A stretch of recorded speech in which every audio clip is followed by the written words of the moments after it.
So I have started to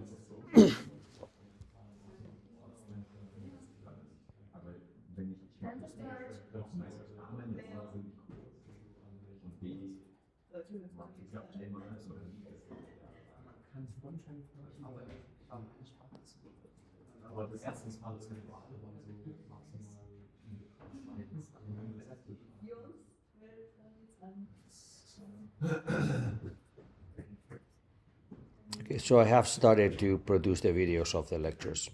And it took me a long time to do the first one, and I didn't have a lot of time, so I was very delayed. Sorry about that. Anyway, you can have them here, okay?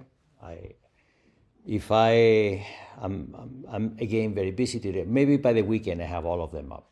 We will see. There you go. Okay.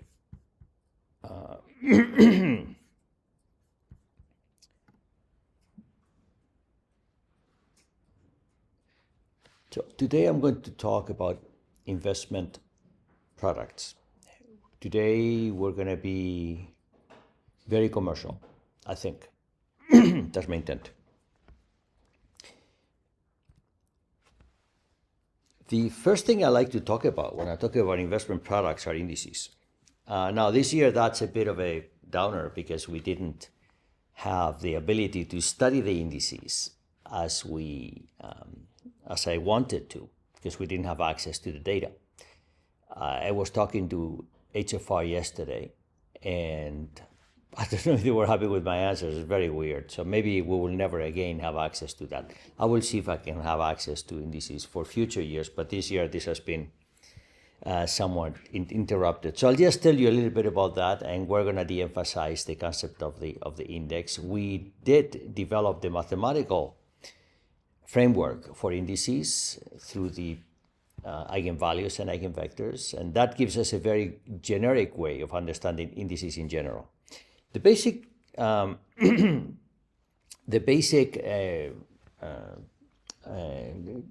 conclusion, which I will tell you and you can believe, because we couldn't do it, is that the indices exist in very coherent investment universes.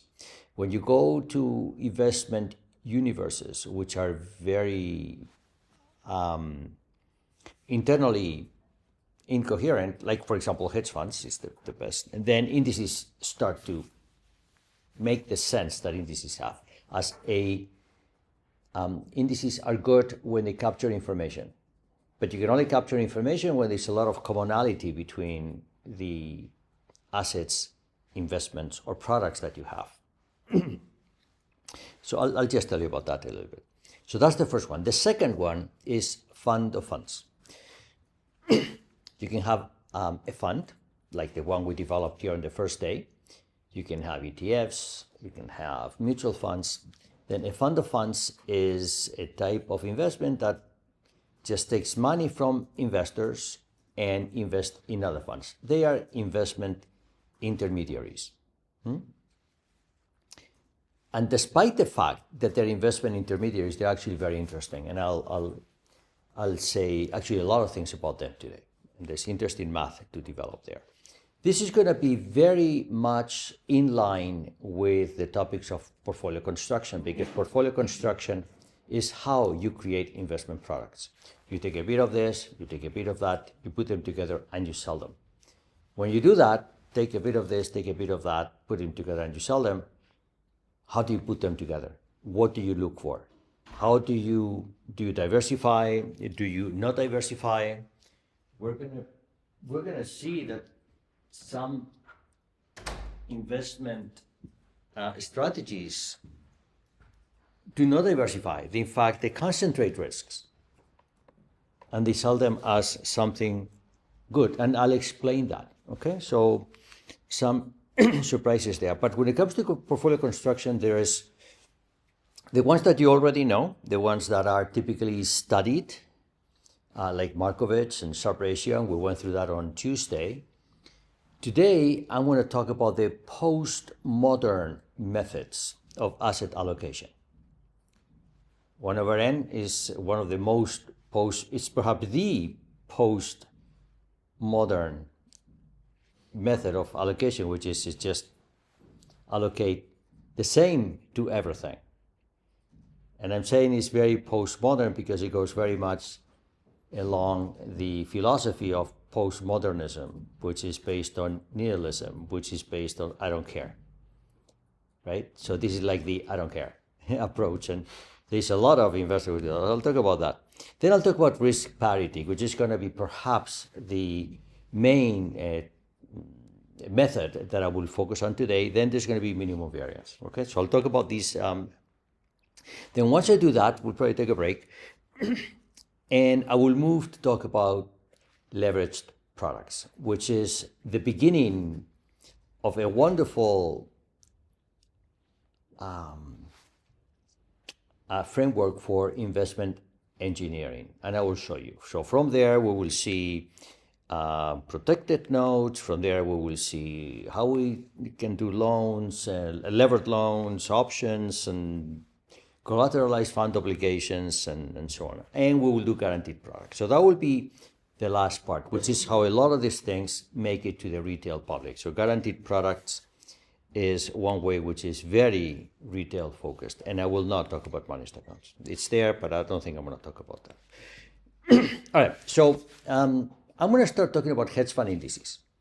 We talked a lot about equity indices on day one. In fact, the whole afternoon was devoted to you constructing your own index, and we found a mathematical way of doing that. I want to move now to the other end of the spectrum, which is where indices don't make any sense, but they're still being sold, and this company, HFR, that didn't want to give us the data, is one of the main producers of something called hedge fund indices. There's two types of them. One is the investable, the ones that you can invest, the ones that they typically, well, they always release the information because people want to invest, and they are structured as investment vehicles, so accredited investors can invest. And because of that, you used to have access to the information. That's why I've been using them for years and years and years.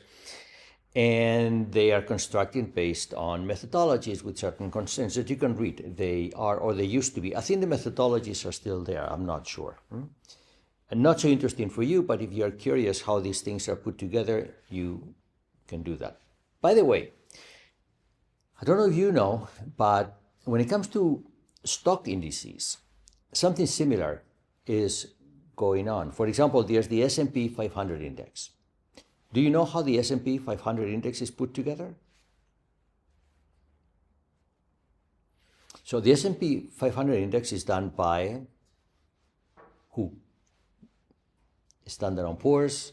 Standard & Poor's is a company, is a brand name within a Capital IQ, a very large a financial a conglomerate in New York, which is part of an even bigger group, which is the McGraw-Hill Group, a very big multi-billion-dollar company, right? So they do that.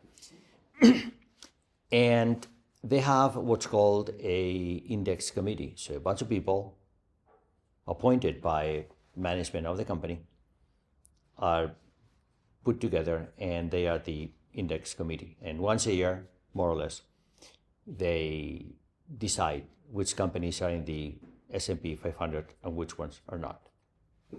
This is important to point out because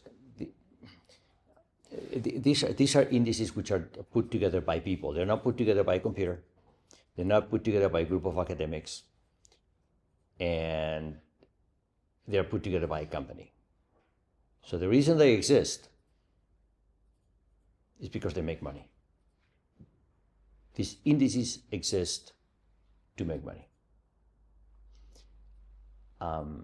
It is presented as the 500 largest companies in the New York Stock Exchange. That's how it's presented. Sure. Maybe it is. Maybe it isn't. It is not like if suddenly a company becomes very big, they get rid of this one and put this one in. No, the committee has to meet, they probably vote, and they issue a statement and they publish these names. And this becomes not just a commercial product, but it becomes the underlying for countless other financial products. For example, we saw yesterday the SPY. The SPY is an ETF, which is another product sold by another company, which claims or it delivers an investable product that will track the performance of the S&P 500. So the S&P 500 is not something you can actually invest in. It's a non-investable index. It's put together by a group of people, but it's licensed to other companies that would use it as a reference to create investable products. Okay? And everybody makes money.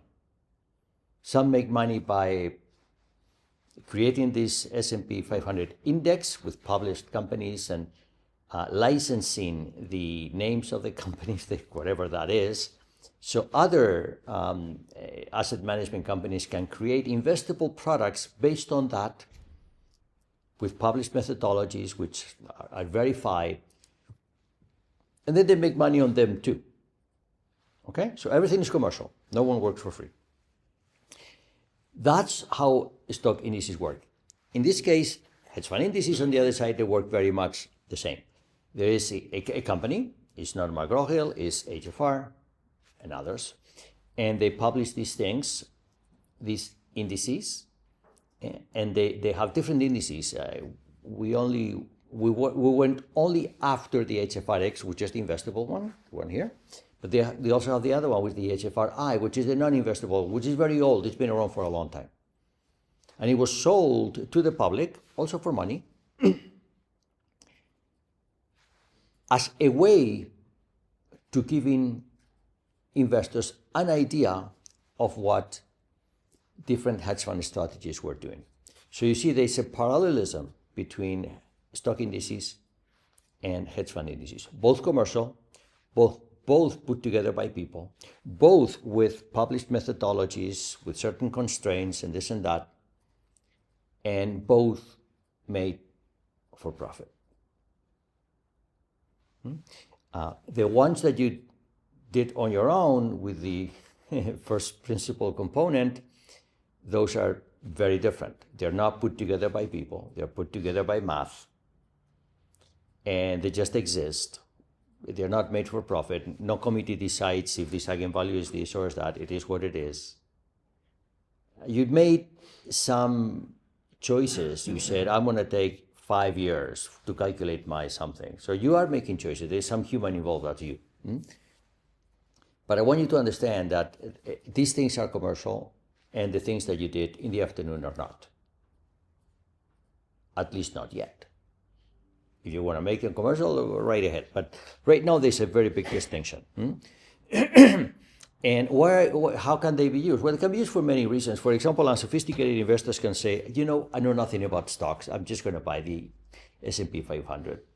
After all, it's the one that maximizes the similarity with whichever stock portfolio you're going to put together. So why not? It's just easy, right?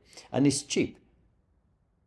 They do charge you a management fee, but it's cheap. So you can go there. The same thing with hedge funds. This is a place where some people do the work for you and you just pay them for that. And different vendors will produce them. In the case, now if you look at, for example, the different S&P indices that exist, or the different, especially different commercial versions of that, Look at the SPY done by iShares, or the one done by Vanguard, or the one done by, they're all really the same. The variance by construction is just a few milli basis points. Okay, they're all very much the same. That is not the case when you go to other products. For example, in the case of hedge funds, we see very big differences, and I'm going to show you that. Okay, and the investable indices, they've been around since April of 2003. But again, this would be something you would know if we had been able to download the data now. And actually, this year I'm losing a lot of interest about this. Maybe I'll never do this again. All right, the non-investable ones are the ones which are published. They are somehow mathematical. They are still for profit because the only way to access them is by paying. Otherwise, they will not tell you what these indices are or what their performance is. Okay, but you cannot invest in them, and they've been around for a long time. They've been around since 1993. Why have the non-investable been around since 1993 and the investable, it took 10 years for them to come up? Why do you think?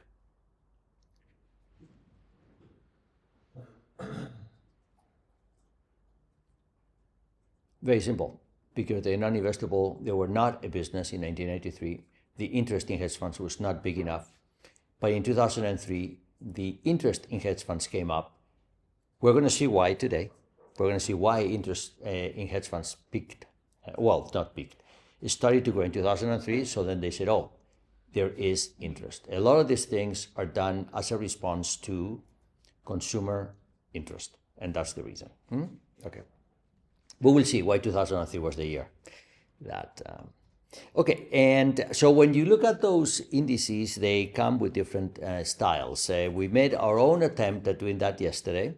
When you go to the website, you would see that you have these indices there. Here I'm using the HFRI, the academic ones, the ones you cannot invest in, doesn't matter.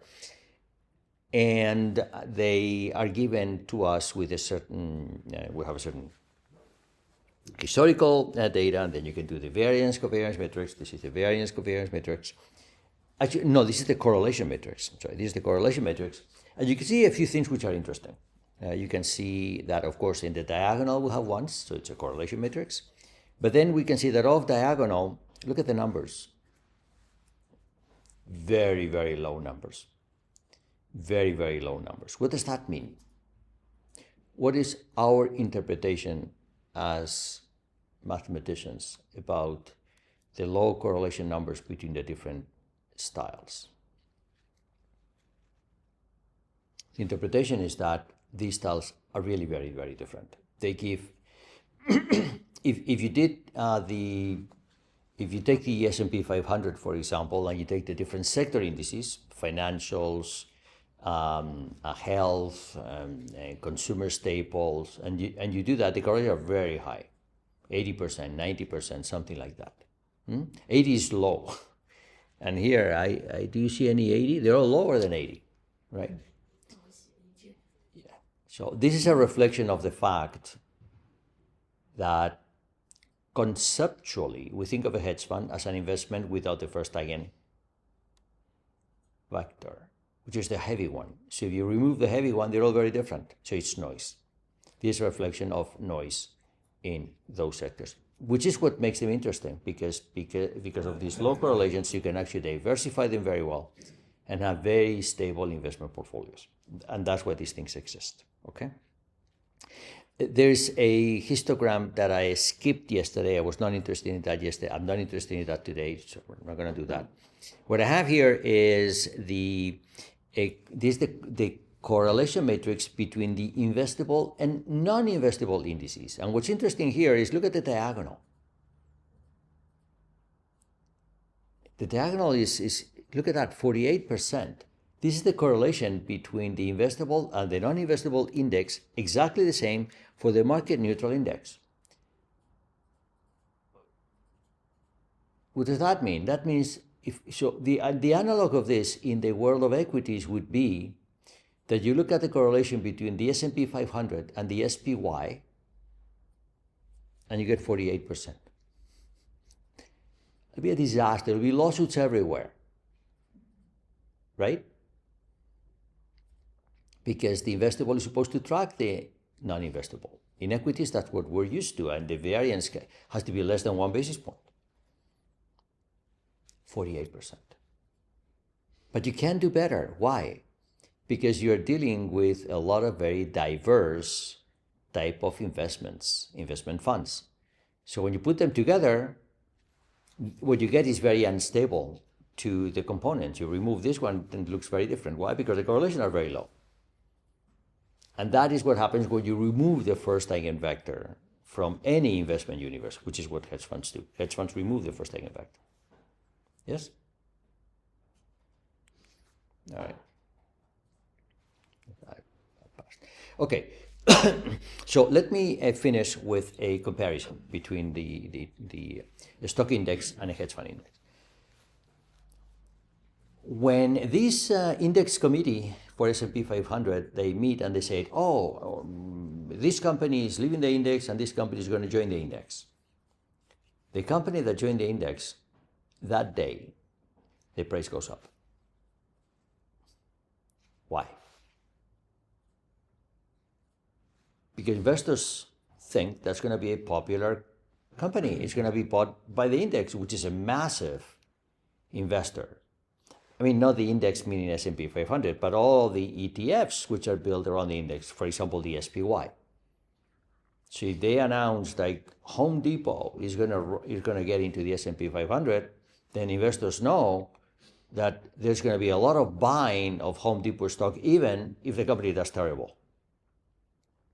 Because everybody who wants to buy the SPY will be indirectly buying Home Depot. And must be the same thing in Germany. DAX must have an index committee, and when they decide that Lufthansa is going to join the index, it's already there. But then what happens? Well, there's going to be a lot of money invested in Lufthansa, even by investors who don't care about Lufthansa, but they want to invest in the DAX, right? And that's what investors think. So that happens. The stock indices composition is published. You can go there, you can download. And the reference indices, one versus the other well, they're exactly the same. There's no alpha between one or the other. There's actually a small negative alpha between the SPY because this is the management fees. The S&P 500 don't have management fees. The royalties they charge for the people who replicate it or people who do the ETFs are just minuscule, but you can't find them anywhere. But all those costs go into the SPY. The SPY is the fund which has some management fees that go to the producer of those funds, and that is the only negative alpha you have, the fees. Okay, but very, very, very small. Now, if you look at the other side of the universe, the hedge fund side of the universe, when a hedge fund is part of an index, and that you have to find out because they don't advertise these things. Look how hard it was to get the information, right? So this does not go on, but people find out because they talk to each other and and they share information. So when someone discovers that a certain hedge fund goes into an index, what do investors do? They redeem. They said, I don't want my money in a hedge fund, which is part of an index. Why? Let's go to our class on Monday. We created a beautiful snow fund. Imagine the snow fund goes into an index. Imagine. Oh, we will be very happy. I mean, forget about the 56 million. I can make a lot of money. And by the way, I'll share it with you. Okay, so we'll all be very happy. But what would our investors feel? When you're part of an index, you're now part of a very big machinery where there's a lot of money coming in and a lot of money going out. Right? Because people not only invest in the SPY, they also take money out of the SPY with very big volumes. So that tends to disrupt the operations of many hedge funds. And some investors are not happy with that. This is not the same as buying stocks. I mean, of course, we had an extreme case. We cannot touch our portfolio for a year. We couldn't rebalance it. We have contracts which are locked in for a year, right? it's an exaggeration. But to a certain extent, if you're dealing convertible arbitrage, we did the deal yesterday, right? The deal we did yesterday, imagine that we get a redemption. It's not our money, someone else's money. We get a redemption before the company goes bankrupt. I said, damn it. Why I have to give? Not yet, but you have to give it, right? So when funds have a lot of inflows, many of them have difficulty adjusting to the flows in and out. You understand? Everything we discussed yesterday was done in a very nice assumption that the money was always there. Even when we decided to invest in the A-B pairs trade with $270, we did it because we thought the $270 would be there for a while. Imagine you do that, and then the next day your investor says, oh, I want my money back. I said, okay, what do? You have to redeem, right? You understand what I'm saying? So a lot of the good trades that produce good money with some sophistication, they need time. So, and investors know that.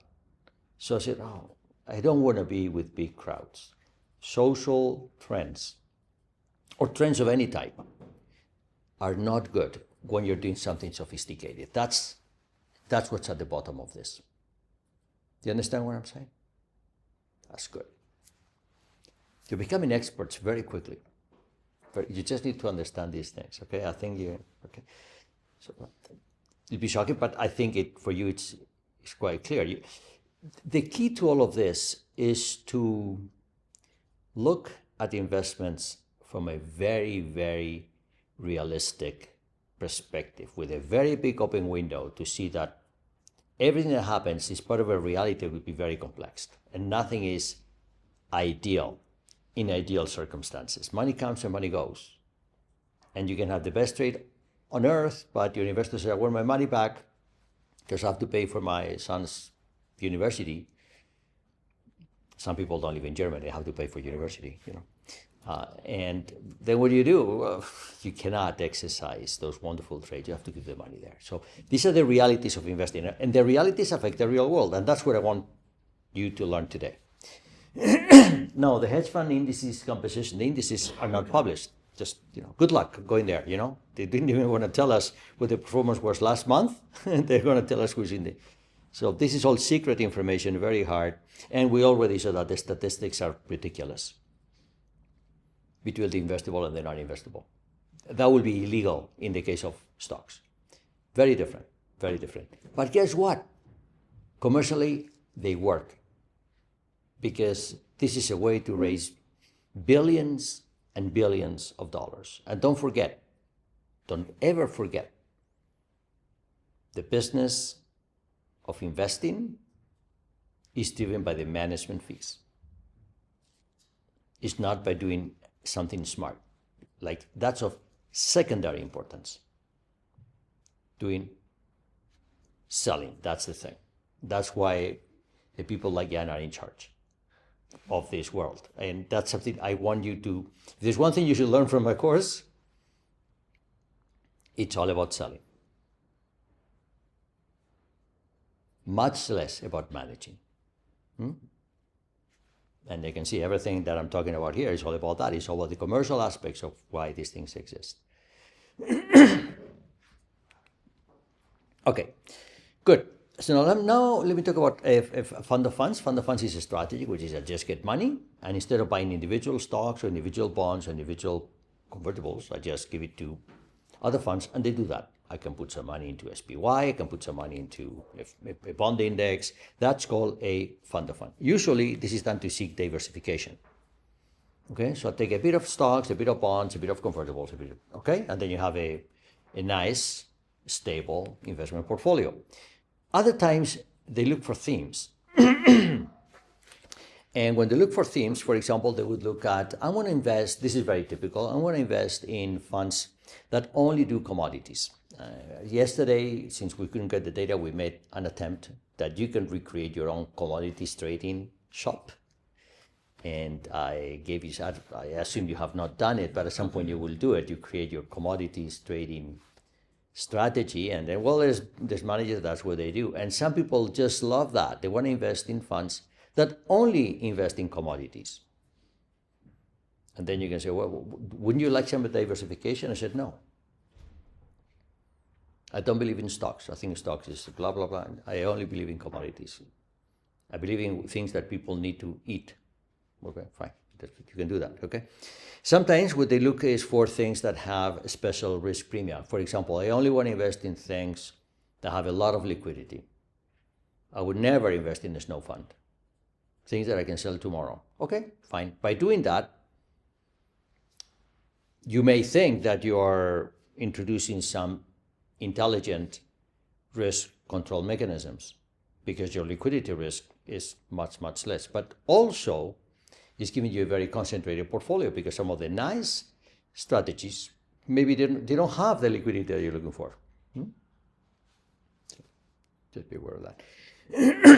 And then some funds, they invest in a few other funds, like 5. Others invest in a lot of them, like 100. There's some advantages and disadvantages. I don't want to spend a lot of time on this.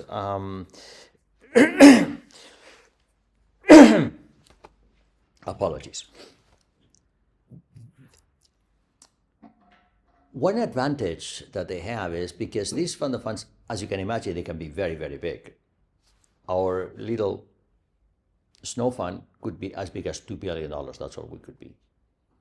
But if you have someone that invests in a lot of funds, and each of them has $2 billion, and you have 100 of them, that's $200 billion.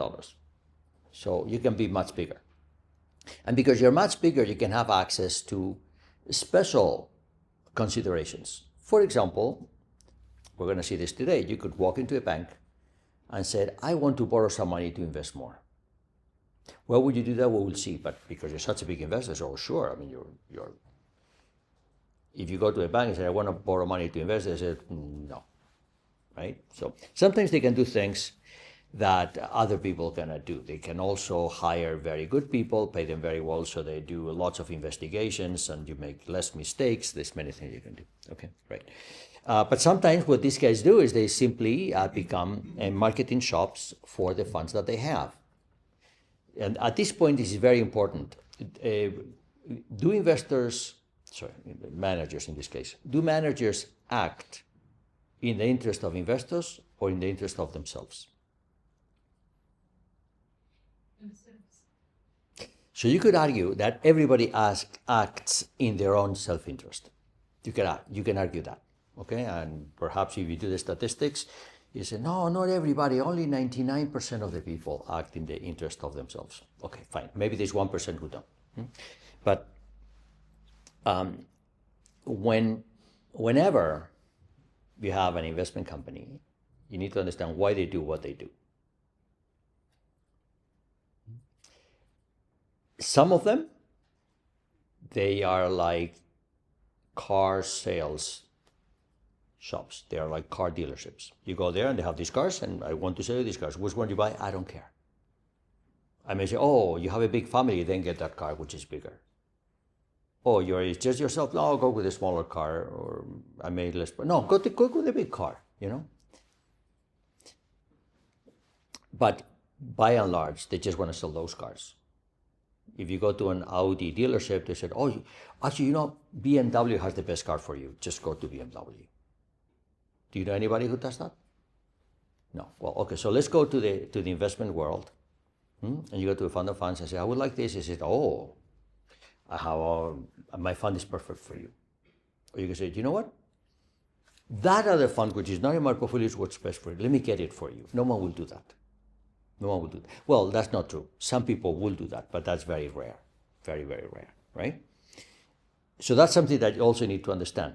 When you will probably, some of you will work in one of these fund of funds shops.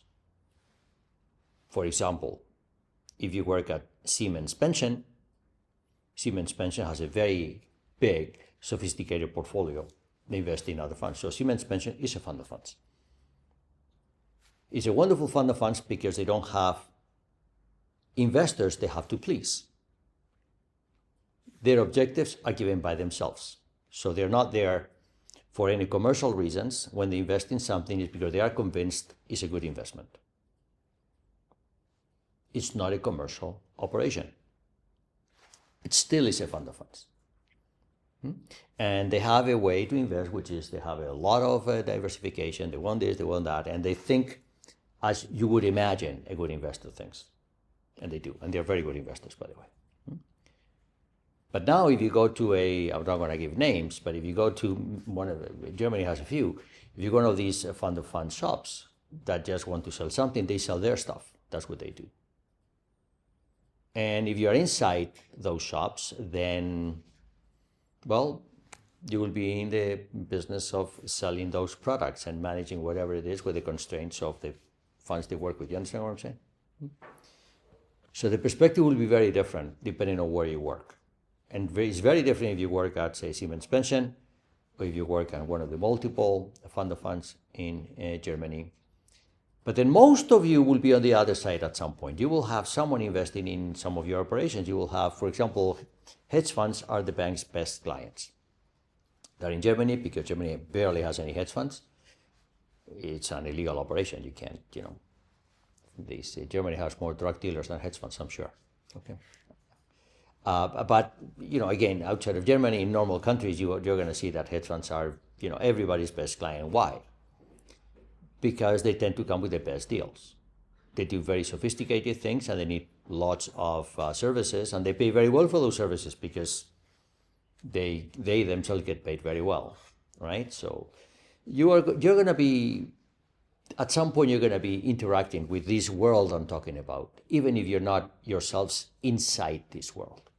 They will be around you. So great. Okay, so just like we had our architecture for a fund, we have our architecture for a fund of funds. You collect the money. You still have your administrator, auditor, bank, and management company, very important management company. But then all of that goes into investing in funds which are outside of your organization. Okay? And to summarize, you have a fund of funds, for example, like Siemens Pension, where some of you will probably go, or Allianz Global Investors could be also a type of fund of funds. Or you can have commercial ones that would be selling, like Vanguard, like BlackRock. They would just collect these funds, put them into a fund of funds, and sell them to the public, hoping that goes well. I'm not going to do that. I'm not going to do that. All right, good. And now, at this point, again, back to the real world. How do you do the investment in fund of funds? There's really two ways of doing that. You can do all the work yourselves inside your shop. For example, Siemens Pension does that. They have people and they do all the management themselves, which is a lot of work. You need to have a big team. You need to hire a lot of people from the FIM program so they help you with it. Okay, and this is where you find the big teams. And then you have to do everything yourself. You need to do all the sourcing, find out, which investments I do the analytics, do the due diligence, the portfolio construction, the size, and all of that. Another big investor, another big fund of funds in Germany that works exactly like this is the Max Planck Foundation, for example. Okay, they have a team of people and they do that. Or you can have a different approach. You say, you know what? I'm just going to hire one person, two people, and I let them pick fund of funds which are commercial. I just fly them to New York and London every once in a while. They see all this fund of funds, and then everybody else will do that other thing. By doing that, you pay fees to the fund of funds manager. So the one which is the directions from portfolio, which I'm talking about now, is something which is cheaper, and you spend your money on your people. Siemens Pension spends a lot of money on their personnel. They spend a lot of money on hiring people like you. And they spend no money in paying others to manage their portfolio. But when you go to other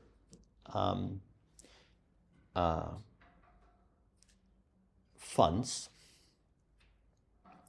they would spend less internally, hire few people, but then invest in fund of funds. So they pay a fee for that. It's an economic decision whether they do this or they do that. Companies that invest in fund of funds, although not everything, but some of it is invested in fund of funds, is BVK. I cannot see that in German. Bayerische Vorsorgungskammer, something like that. BVK. You know who I'm talking about? They manage the pension plan of Bavaria. Okay. So they have a few of those, but they're growing and they're slowly getting rid of the fund of funds and moving everything internally. And yes, they hire people like you. It's a wonderful organization. So if you want to work inside a very high quality investment shop, go there. Talk to Stefan, say that I asked you to talk to him, and maybe you're lucky, okay? I have a lot of friends there. It's a very good place. But this gives you an idea of how these investment shops work. Very different, okay? All right. Okay, so the next thing I am going to talk about is portfolio construction. I know it's a bit early for the break, but I'm changing topics now. So let's take a 10-minute break, okay? And then I continue and I'll tell you how portfolios are actually put together in practice, okay? Not with Markovits and this, no, in practice, how they're actually put together. So 10 minutes. So on Tuesday, we reviewed what is called modern portfolio theory, which is the portfolio theory that was introduced by Harry Markowitz in the 50s, 1952.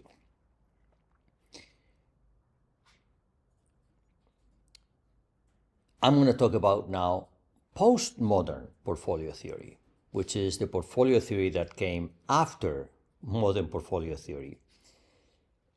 But I want to start with an observation, which I'm not sure if you've realized. Do you know when the first computer was created? I'm sorry? I didn't. Last century. Yeah, for sure, last century, but a bit more specific. 1946, ENIAC.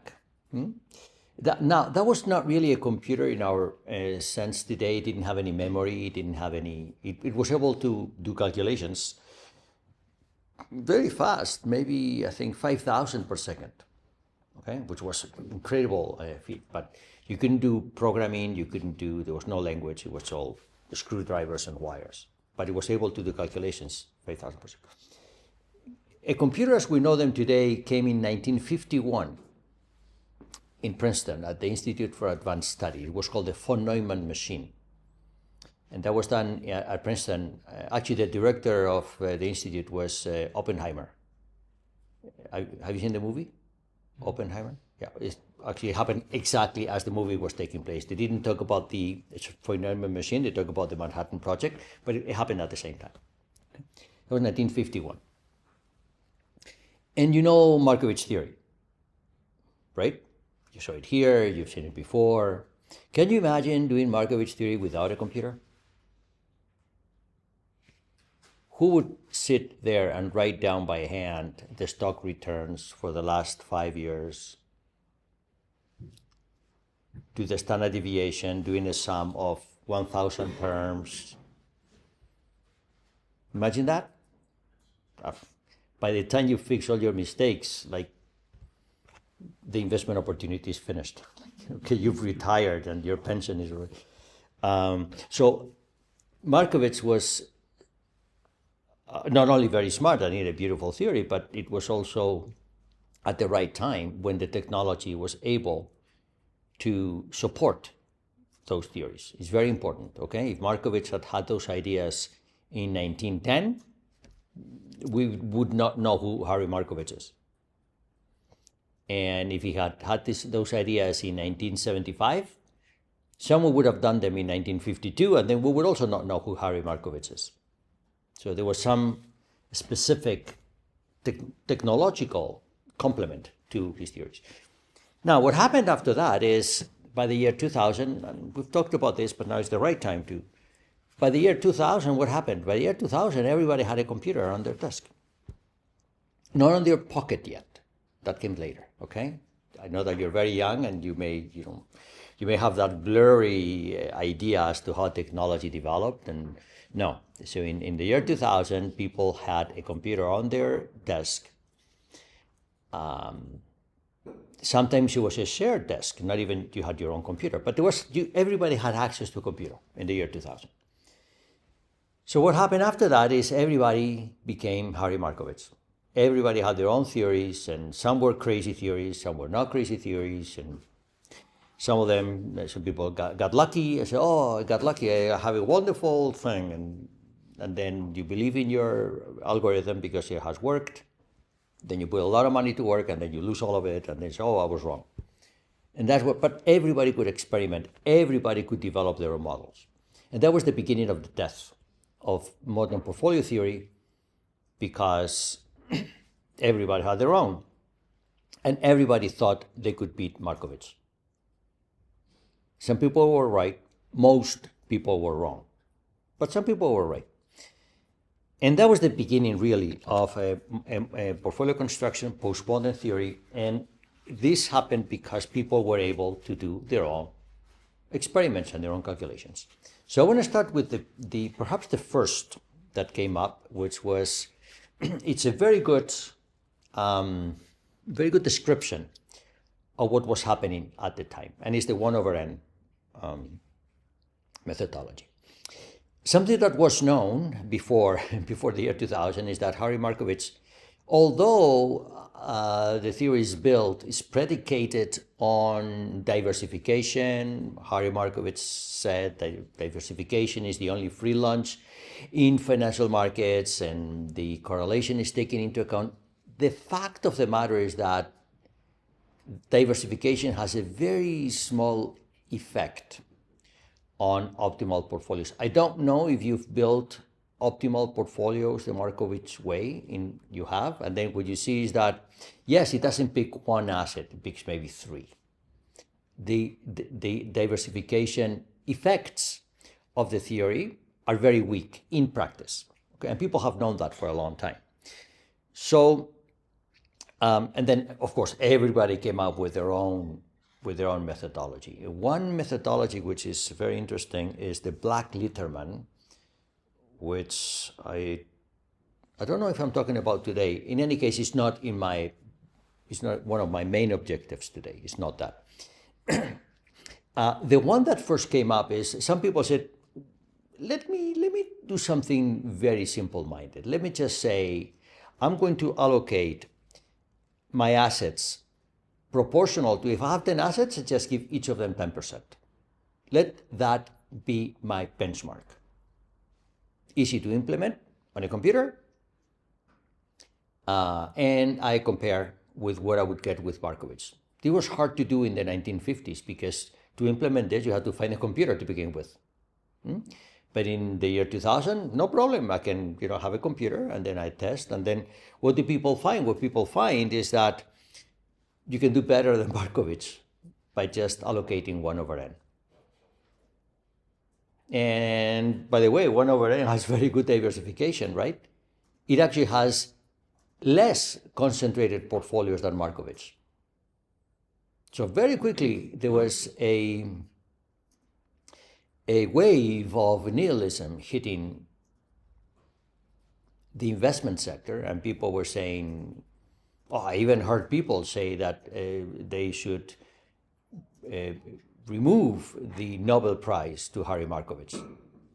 And some people probably were in favor of a public hanging of Harry Markowitz, and hanging only after you give him 12 lashes or something. I have no idea. People were, okay. And then the Sharpe ratio also became very, how can I say, not unpopular, worse than that. It became, I don't know. I can think of some analogies, but they're not very polite. So I'll just leave them there. You can imagine, right? They were declared to be bad, very, very bad. And everybody thought was smarter than this, and everybody had their own theories. It was the proliferation of theories. This is true. Everybody had their own thing. Okay. Let's add some things there. So there's a lot of papers produced that they said a simple-minded approach is better than Markovitch. And academics were doing that too. Okay, academics. Yeah, good. All right. So what? So what? By now, I mean, I think we have seen enough to understand that, yes, from my perspective, what Harry Markovitch introduced is a very interesting way of thinking. I don't think the algorithm is particularly interesting. But to think of portfolios as two-dimensional objects that live in a plane, that's very powerful. For me, that's what it is. It's not the algorithm itself. I mean, I have invested a lot of money. We've never followed Markovitch when you make investments. It's just a way of thinking. Okay, to say, oh, this is what my portfolio said I should do. We have never done that. It does give you a framework that something makes you think. You say, oh, maybe I should give more to this because of that. But so I don't know how many of these people have actually invested money themselves. Okay, so let's be very practical today about that. There's another wave of thinking, which is, this has been very successful, and there's some philosophical approach which is nice, and I'll focus on the philosophical approach. Now, the philosophical approach is based on a formula. Let me go through this formula with you. It's a weird formula. It's been known for a long time, by the way. It was, I think Euler is the first one who did it 200 years ago. Interesting property of the Gaussian covariance. I call it the Gaussian covariance because I'm using the, I mean, this is true. It doesn't matter what the underlying distribution for the assets are, but when you have a Gaussian collection of random variables and you add them up, the result is Gaussian. Okay? The formula is true even if you don't have Gaussian, but in the case of Gaussian, is not only 100% correct, it always is 100% correct. It actually determines uniquely the distribution of the sum. In this case, it does. In general, it does not determine the distribution of the sum uniquely. But we saw this expression a couple of days ago. You have seen that years ago. This is something that you know. The volatility of a portfolio, which is a linear combination of assets with a certain variance covariance matrix, is given by the formula we have on top, is the product of the matrix, variance covariance matrix, times the weight vector times the weight vector transpose. All right? Seen that? But look at the term that you have below. You can rewrite that as follows. It's the sum of the weights to each of those assets multiplied by the partial derivative of the volatility with respect to the asset weight. Let me make a few comments about this. By the way, I'm curious, who has seen this formula before? You have not seen this formula before. Okay, let me make a few comments about this formula. This formula is magical. First, you prove that by taking derivatives. This could be a calculus exercise. If you teach calculus to young children, ask them to do that. It's a very good exercise. Okay? You just need to be able to, you just need to know what a partial derivative is, and then you do the partial derivative, and then everything counts. Oh my God, and you get exactly the identity. It's great, fantastic. But let's look into the meaning of it. Imagine you're an accountant. Is that too much to imagine? Imagine you're an accountant. Yes? Can you imagine being an accountant? What do accountants do? What do accountants do? They count money. That's where the word comes from, accountant. But they do more than that. Accountants not only count money, they understand money, and they know where things are coming from, and if they're good, they know where things go. Yes? Okay. Now, accountants do not understand risk. Risk is not accounted for. It's not their job to understand risk. In fact, risk is something that there's no currency for it. It's something we define as mental objects, but no one has ever seen risk drop on the floor. You've never seen risk put into a bank account. You've never heard anybody say, oh, my risk was cut by 10% today. Except some mathematician that really thinks they understand risk, right? So accountants are people who are very, and accountants are good at that. They say, I take that, I put it together, right? Okay, so if you're an accountant, you look at this formula and then you think, oh my God, I understand risk now. Look at that formula as if you're an accountant. What does that formula tell you? It says that the risk of my portfolio is, I look at the first asset, I said 10% of my fortune is in that asset, 10%, that's 10%. W1 is 10%, I understand that. And then you multiply by some weird number that only mathematicians understand. But then you add the second asset, which is 15%, some other weird number. And then you go to the third asset, fourth asset, until you're finished. So it decomposes the risk of your portfolio. If you assume that sigma is the risk, it decomposes the risk of your portfolio into the weighted average of some weird numbers. And the average is exactly how much you invest in each of the assets. You see that? Are you able to look at that formula like an accountant? I need you to look at that formula as if you are an accountant. You get it? Yes? No? Tell me. I get that, but I'm just thinking about what about the correlation between them? Okay. So what about the correlation between them? What's your question? Because now we're in the second lab, we're just doing some linear summation. That's the amazing thing. This formula is true, independent of the correlation. Right? I know what you're thinking. You're thinking, wait. The risk of my portfolio, or the standard deviation of my portfolio, is far more complicated than this because I have the cross terms when I do the multiplication and this. Yes, I know. It's a double sum and there's correlations in there and this and that. Sure. And that's why accountants don't want to look there. Because accountants, when they see a square, they forget about it. They say, oh, a square, it's too much for me. Right? Yeah. But I don't have that there. On purpose, I didn't write it there. But by the way, the formula is true. If you're doubting the formula is true, right? So if you're an accountant who hates squares, right? You look at that and said, finally someone tells me what the standard deviation is. It's a weighted sum of some weird numbers. It's a weighted sum. That's the way accountants do accounting, right? And that's why this is so good.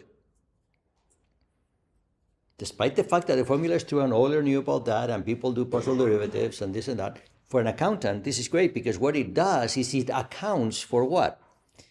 It accounts for what they would say, well, in that case, an accountant will say this is the risk contribution of that asset. If I'm trying to, let's say that you are I'm going to imagine, you are a wealthy real estate developer. You own 20 buildings in Munich, right? And I'm your accountant. And I say, well, this building is giving you this building is giving you that, your total wealth is this. And if I want to say, for example, how much you spent on repairs, I say, well, this building gives you these repairs, and this is your budget of repairs. And then this is the repair per building. And I do it exactly like that. If I want to know your electricity consumption, I do exactly like that. And if I want to calculate your rent income, I do exactly like that. And every term, I know what it is the contribution to your rent income of that building. Is the contribution of your electricity bill of that building. So if this is risk, that's the contribution to your risk of that building. And now you're saying, excuse me, risk is not linear. And I'm saying, I don't care. I don't care, because that formula is true.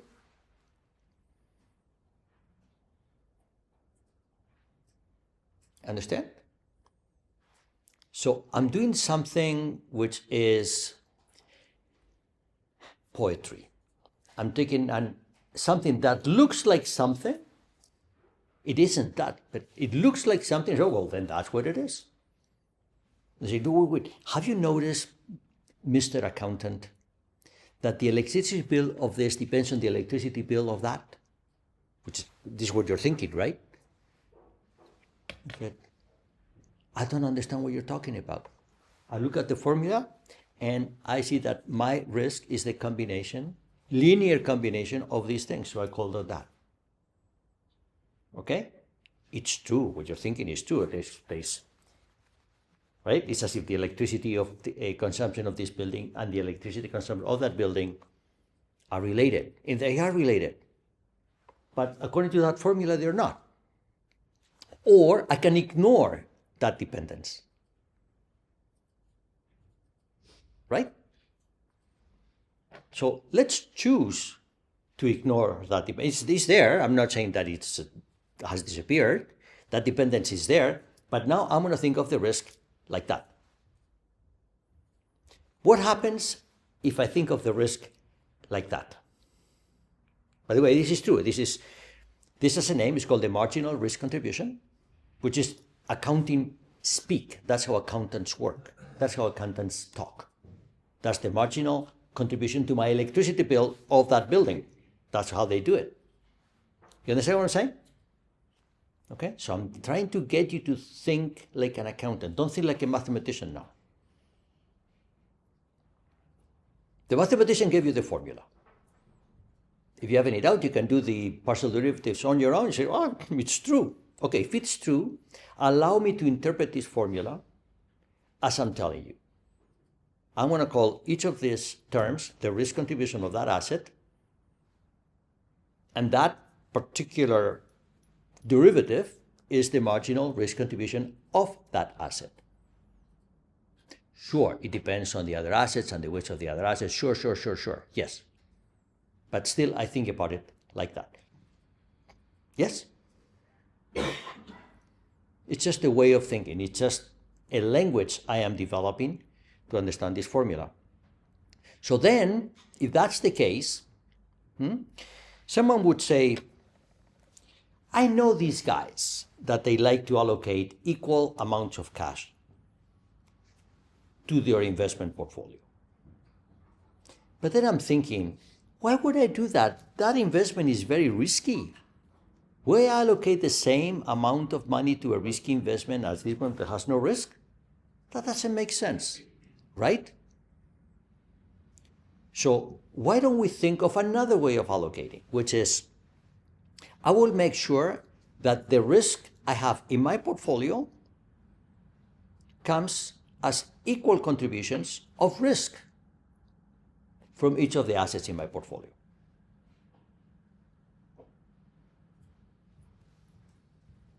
Back to the building analogy, right? You have buildings in Munich, you own 20 buildings. And you need to do repairs on the buildings. Which one would you prioritize for the repairs? The one that gives you better income. So why would I spend this if I get no money from that building? I would spend this, I get a lot of money in the building, right? You prioritize your attention to things that matter to you. So here I'm not talking about repair expenses. I'm talking about risk consumption. A risky investment, I'll give less money. I have a Bernie Madoff as a possible investment and the snow fund as a possible investment. I say, my God, I think I like the snow fund better. It's a better investment than this one. Why would I give them the same just because these guys run a computer algorithm that shows that 1 over n beats Markovitch? I don't care about either of Markovitch or 1 over n. I want to give less money to the risky investments and more money to the less risky investment, don't you think? Now, what does that mean, the risky investment? The standard deviation of each investment? Is that what I do? Maybe. But if I have this formula, maybe I use those terms as the indicator. So what I do is I make all of the terms in that sum be the same. So it's the same as the 1 over n, except not in cash space, but in risk space. Okay? It's a way of thinking. I told you, everybody had their own allocation methodology. I'm telling you the survivors. 1 over n was a survivor. By the way, the Max Planck Foundation follows the 1 over n. If you work at the Max Planck Foundation, 1 over n. Bring your calculator to work, okay? Others follow this, which is the equal risk contribution. I'm telling you the survivors. You understand? Great. And then the third survivor is the minimum variance portfolio. So you know what? I just minimize the risk. Whatever return I get, thank you very much. I just want to minimize the risk. It's the third survivor. Let me work out for you the equations for the minimal variance portfolio. Because the variance is given by the standard deviation, and then I calculate the gradient of the variance. If I minimize the standard deviation, I minimize the variance. The variance has the advantage that no square root. So let me minimize the variance. How do you minimize a variance? How do you minimize anything with a constraint? The constraint is I'm fully invested. How do you minimize that? Well, Lagrange multipliers. What do Lagrange multipliers tell me to do?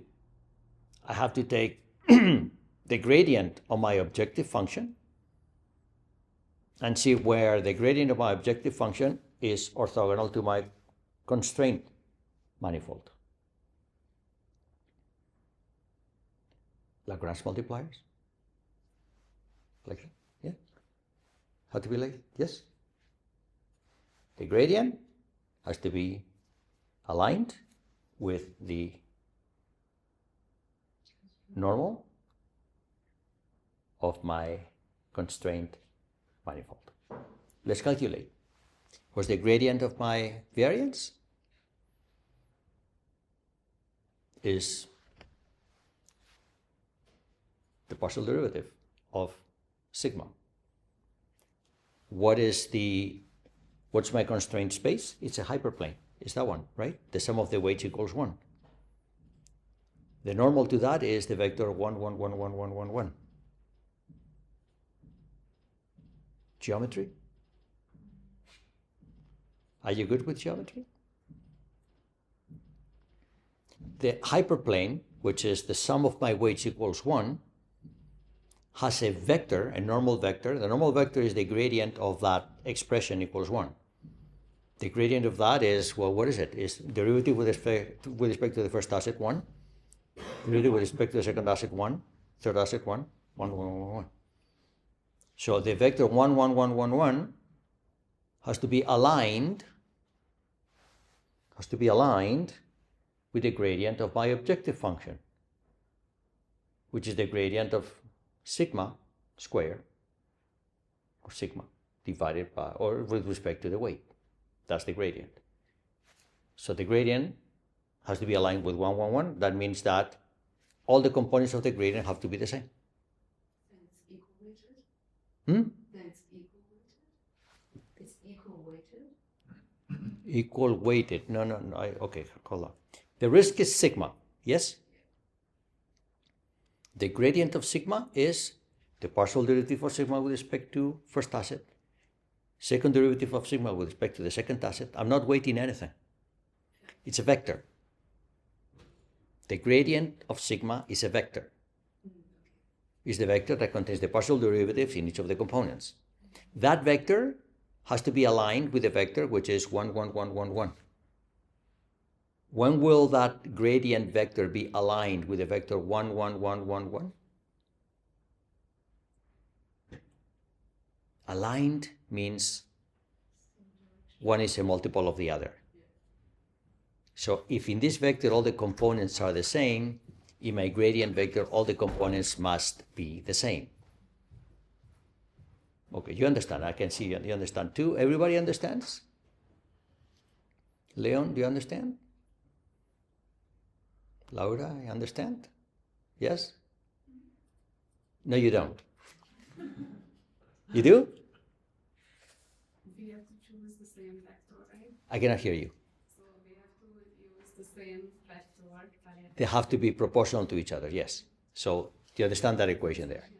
Good, okay, just making sure, okay? I want everybody to understand.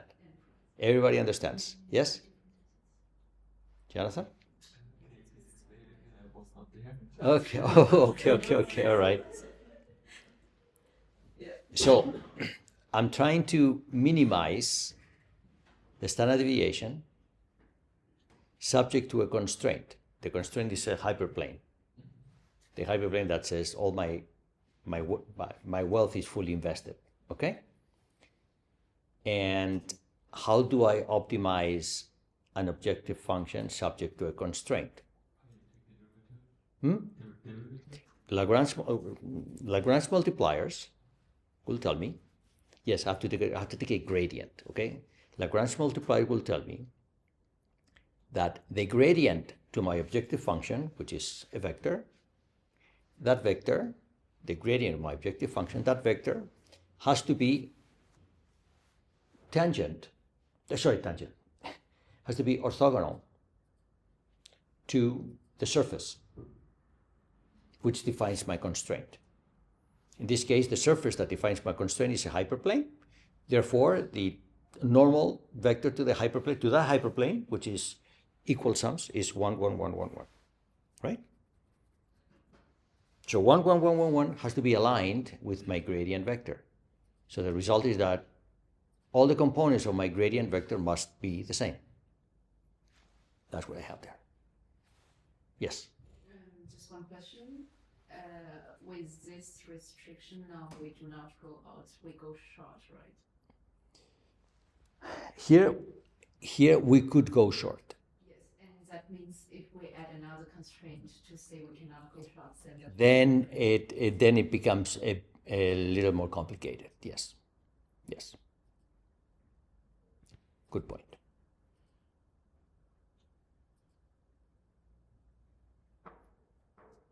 This will be a condition for an interior optimal point. Yes. Okay. All right. So we have three surviving methodologies. These are the three allocation methodologies. One is equal weights. All weights are the same. The next one is equal risk contributions, which means this weight times partial derivative are equal to each other always. And minimum variance, which is that all partial derivatives are the same. Okay? So to understand what this means, let me assume that these numbers are uncorrelated, because then we'll understand. Okay, I'm coming. So let's assume that these numbers are uncorrelated, because then there we'll understand. If the numbers are uncorrelated, I know what my variance is. It's only the diagonal terms. And therefore, the partial derivative with respect to the weight is exactly what you have there. I'm just doing partial derivatives. So taking that, you have the partial derivatives in the upper right-hand corner, then equal weights is 1 over n, we know that. Equal risk contribution means that W has to be proportional to 1 over sigma, and minimum variance has to be proportional to 1 over sigma squared.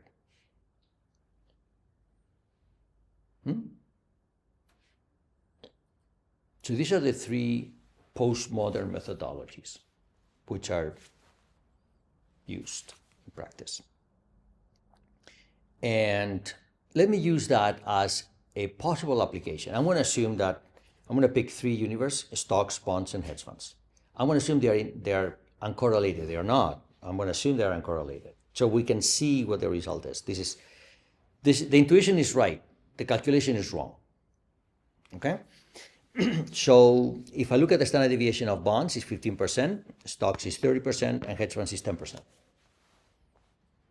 And in the equal weights, I get a third, a third, a third. if I look at equal risk contributions, I get bonds are a third, stocks are 16%, and hedge funds is half. And in minimum variance, I overweight hedge funds to 64%, stocks to 7%, and bonds to 28%.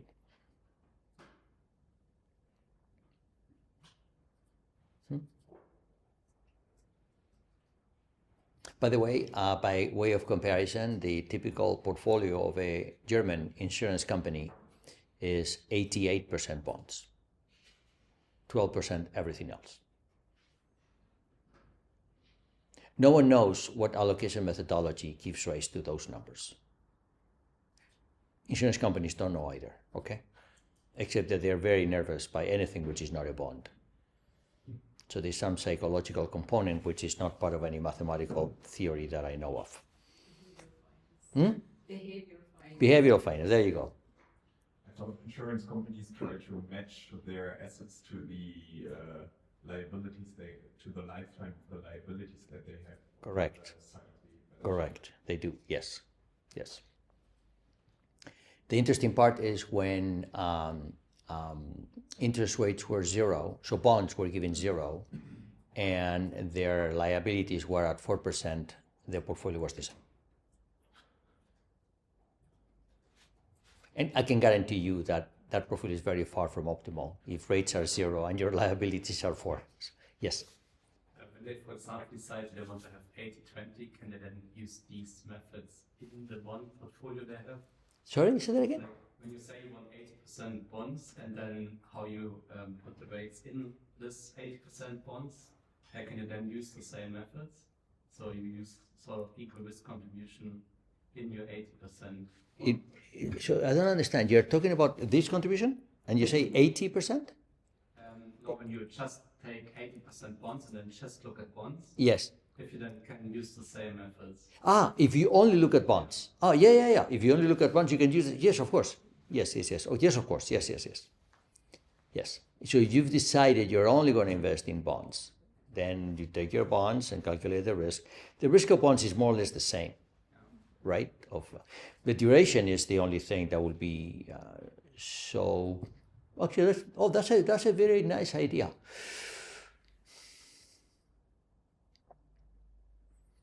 This could be used to have the duration component of your bond portfolio. Yeah, I never thought of that. Yes, you could do that. Yeah. Good. All right? Good. All right, very good. So let me tell you a variant of this, which is due to Marcos Lopez de Prado. He's a portfolio manager for Abu Dhabi Investment Authority right now. And it's the method of hierarchical risk parity.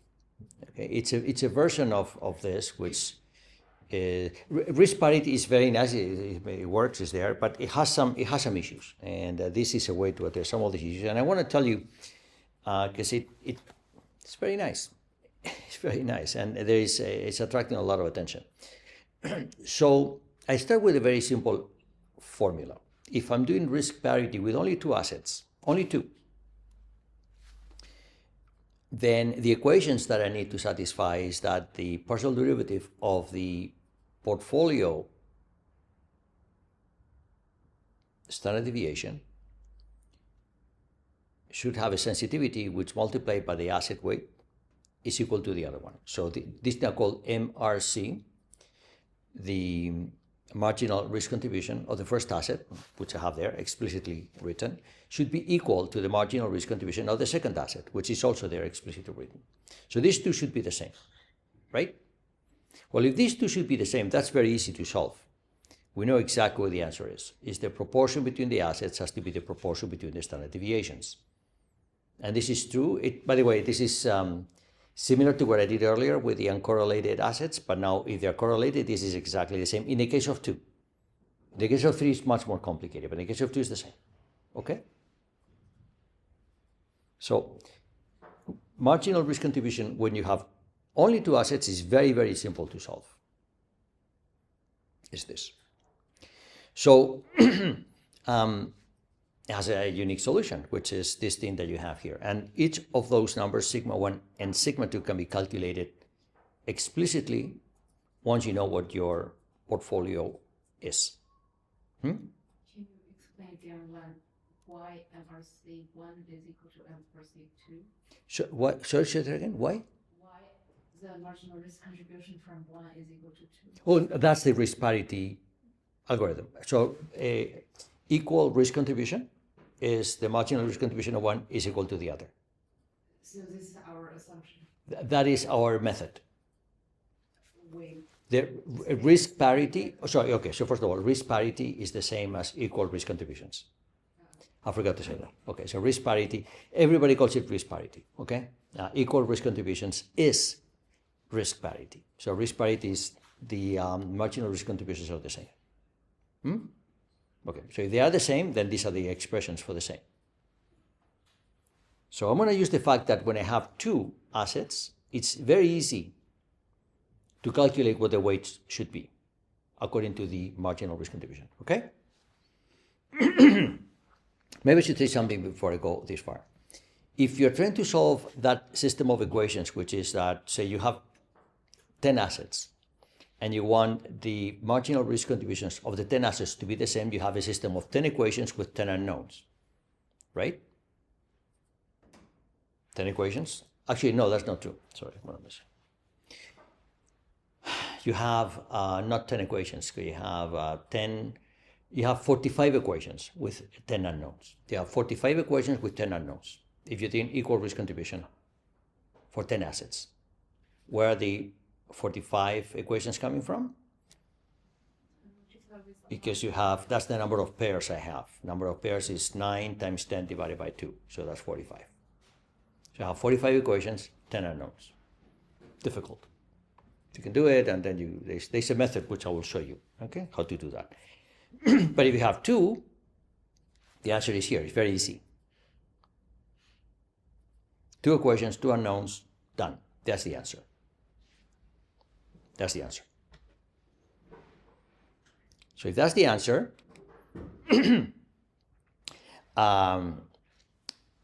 the observation now, and the reason that this method was developed, is that financial systems are very close to being degenerate. We have eigenvalues very close to zero. And you already observe that when you look at the stocks. The small eigenvalues were very, very tiny. And if you have things which are very tiny, you have covariance matrices which are very tiny, you have systems which are very close to being degenerate. When you invert the matrix, you're going to end up with very big errors. So a way to do that is what we're doing here. So is to do risk parity always on pairs of assets, always on pairs of assets. So we're going to create an iterative variant that only has to deal with two assets at each step. And we do that building a nested process, the result of which is going to be what's called hierarchical risk parity. It's a stable, robust way of building a portfolio which achieves the risk parity objectives but in a hierarchical way. And there's a key metric that we're going to be using to denote the proximity between investments, and that is this one here. So if the correlation between two assets is 1, we're going to say that they are next to each other. If the correlation is -1, they're at distance 1 from each other. If the correlation is 0, it's about 50% from each other. Okay? That's the distance. So we're going to do this is the correlation distance, and we're going to use this distance to measure the distance between different assets. And not just different assets, different portfolios. This allows me to calculate the distance between portfolios. And again, two portfolios will be at distance 0 if the correlation is 1. And the distance will be and the distance will be 1 if the correlation is -1. Okay? Okay. So this is how it works. Imagine I have all these assets there. I have 6 assets that I'm going to invest in. 6 assets. Then I consider all the distance between the different assets, and for example, I pick, so I denote by row 1 for the correlation distance between asset 1 and asset 4. So I pick the ones which are closest to each other. In this case is 4 and 5. And I group those two assets into a risk parity portfolio. And I call that asset 4.5. And I know the weights for that. I know it's exactly built like that. So that kills me assets 4 and 5 and replaces asset 4 and 5 by asset 4.5. Okay?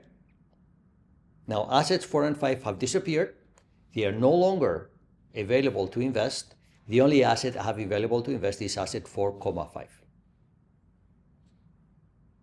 And it's built using the optimal risk parity, using the risk parity algorithm or the equal risk contributions. Then I see that the next cluster, the assets which are closest to each other, and I calculate all these distances all the time. I have to recalculate all these distances all the time. The next distance is between asset 1 and 3. So I create a cluster, I call it 1,3. And now I have, instead of 6, I now have 4 assets left. I have asset 1, asset 1,3, which is a portfolio. I have asset 2, asset 4,5, asset 6. Right? Always you have asset 1. Oh no, asset 1 is gone. It's asset 1,3. Once you put an asset into a cluster, you get rid of it.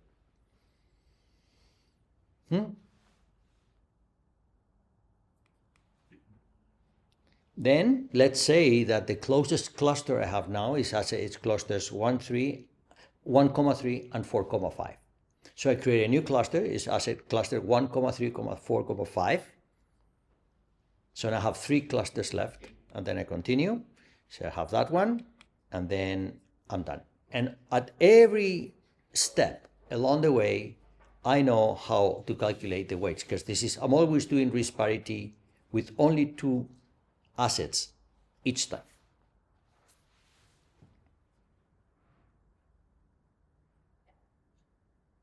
And the result would be a portfolio. It's not the equal risk contributions that we said earlier. It's a robust approach to equal risk contributions because I'm avoiding the situation where I have assets which are very collinear that give rise to a degeneracy in my variance covariance matrix, and then solving that system of equations would become very unstable. I only do 2, and 2 is a very stable calculation that I have all the time. At each step, I have a very stable calculation that I do. Okay, and there's papers about this, you can read about that.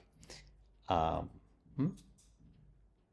going to now switch gears, and I'm going to tell you how these portfolio construction methods are used to create investment products. That's the last part of my lecture this morning. So again, a bit early, let's take another 10-minute break now.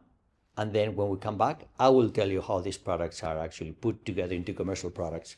And that will be the end of the lecture today. Okay? Then you work in the afternoon. So another 10-minute break. Now I'm going to tell you about how everything we have learned turns into investment products of the kind that people buy. And I'm going to try to explain also some of the development of these things over time. So we have learned how to create investment products. For example, risk parity, hierarchical or this or that. By the way, I forgot to, no, it's not that I forgot, it wasn't there. But if you ask ChatGPT how to implement the equal risk contribution, it gives you the Python code, but only works for uncorrelated assets. It's exactly the formula I gave you here. It's not the right one. It's a mistake. And I've tried to tell it and this and that, it fix it, and it can't fix it. So, okay, it's just interesting. Now, we are at the borderline. Even ChatGPT starts to make mistakes at the heights of where we are.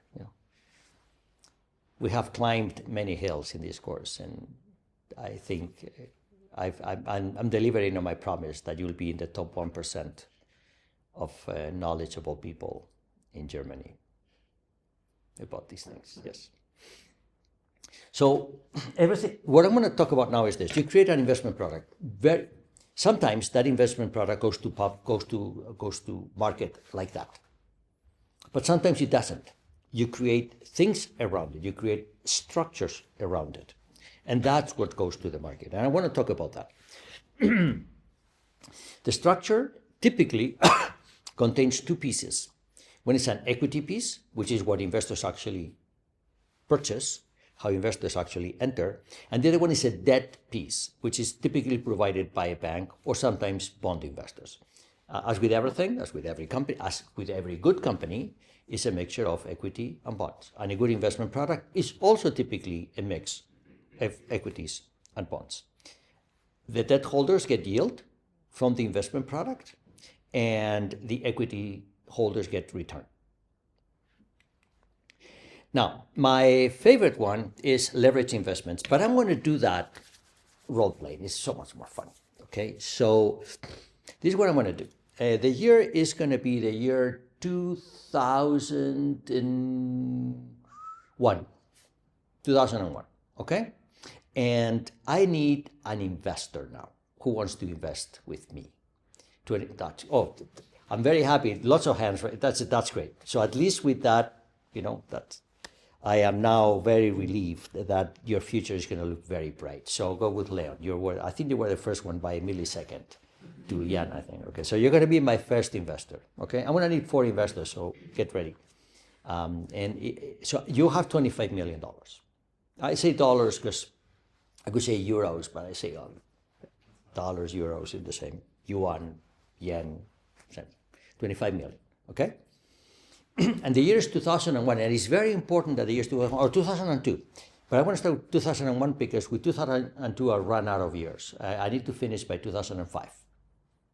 Okay? So in 2001, right after September 11, very important, after September 11, you come to me. Okay, you have $25 million to invest, and I'm your banker, and you say, well, can I have $25 million? What shall I do? And the reason you come to me is because something happened after September 11, and that is this. It's called quantitative easing. Heard of that? Quantitative easing. This is the U.S. economy went through a mini recession, a mini crisis. Yes, partly blamed on the terrorist attacks, but also that's when Enron went bankrupt, and it was a bad year for the U.S. economy, in addition to the terrorist attacks.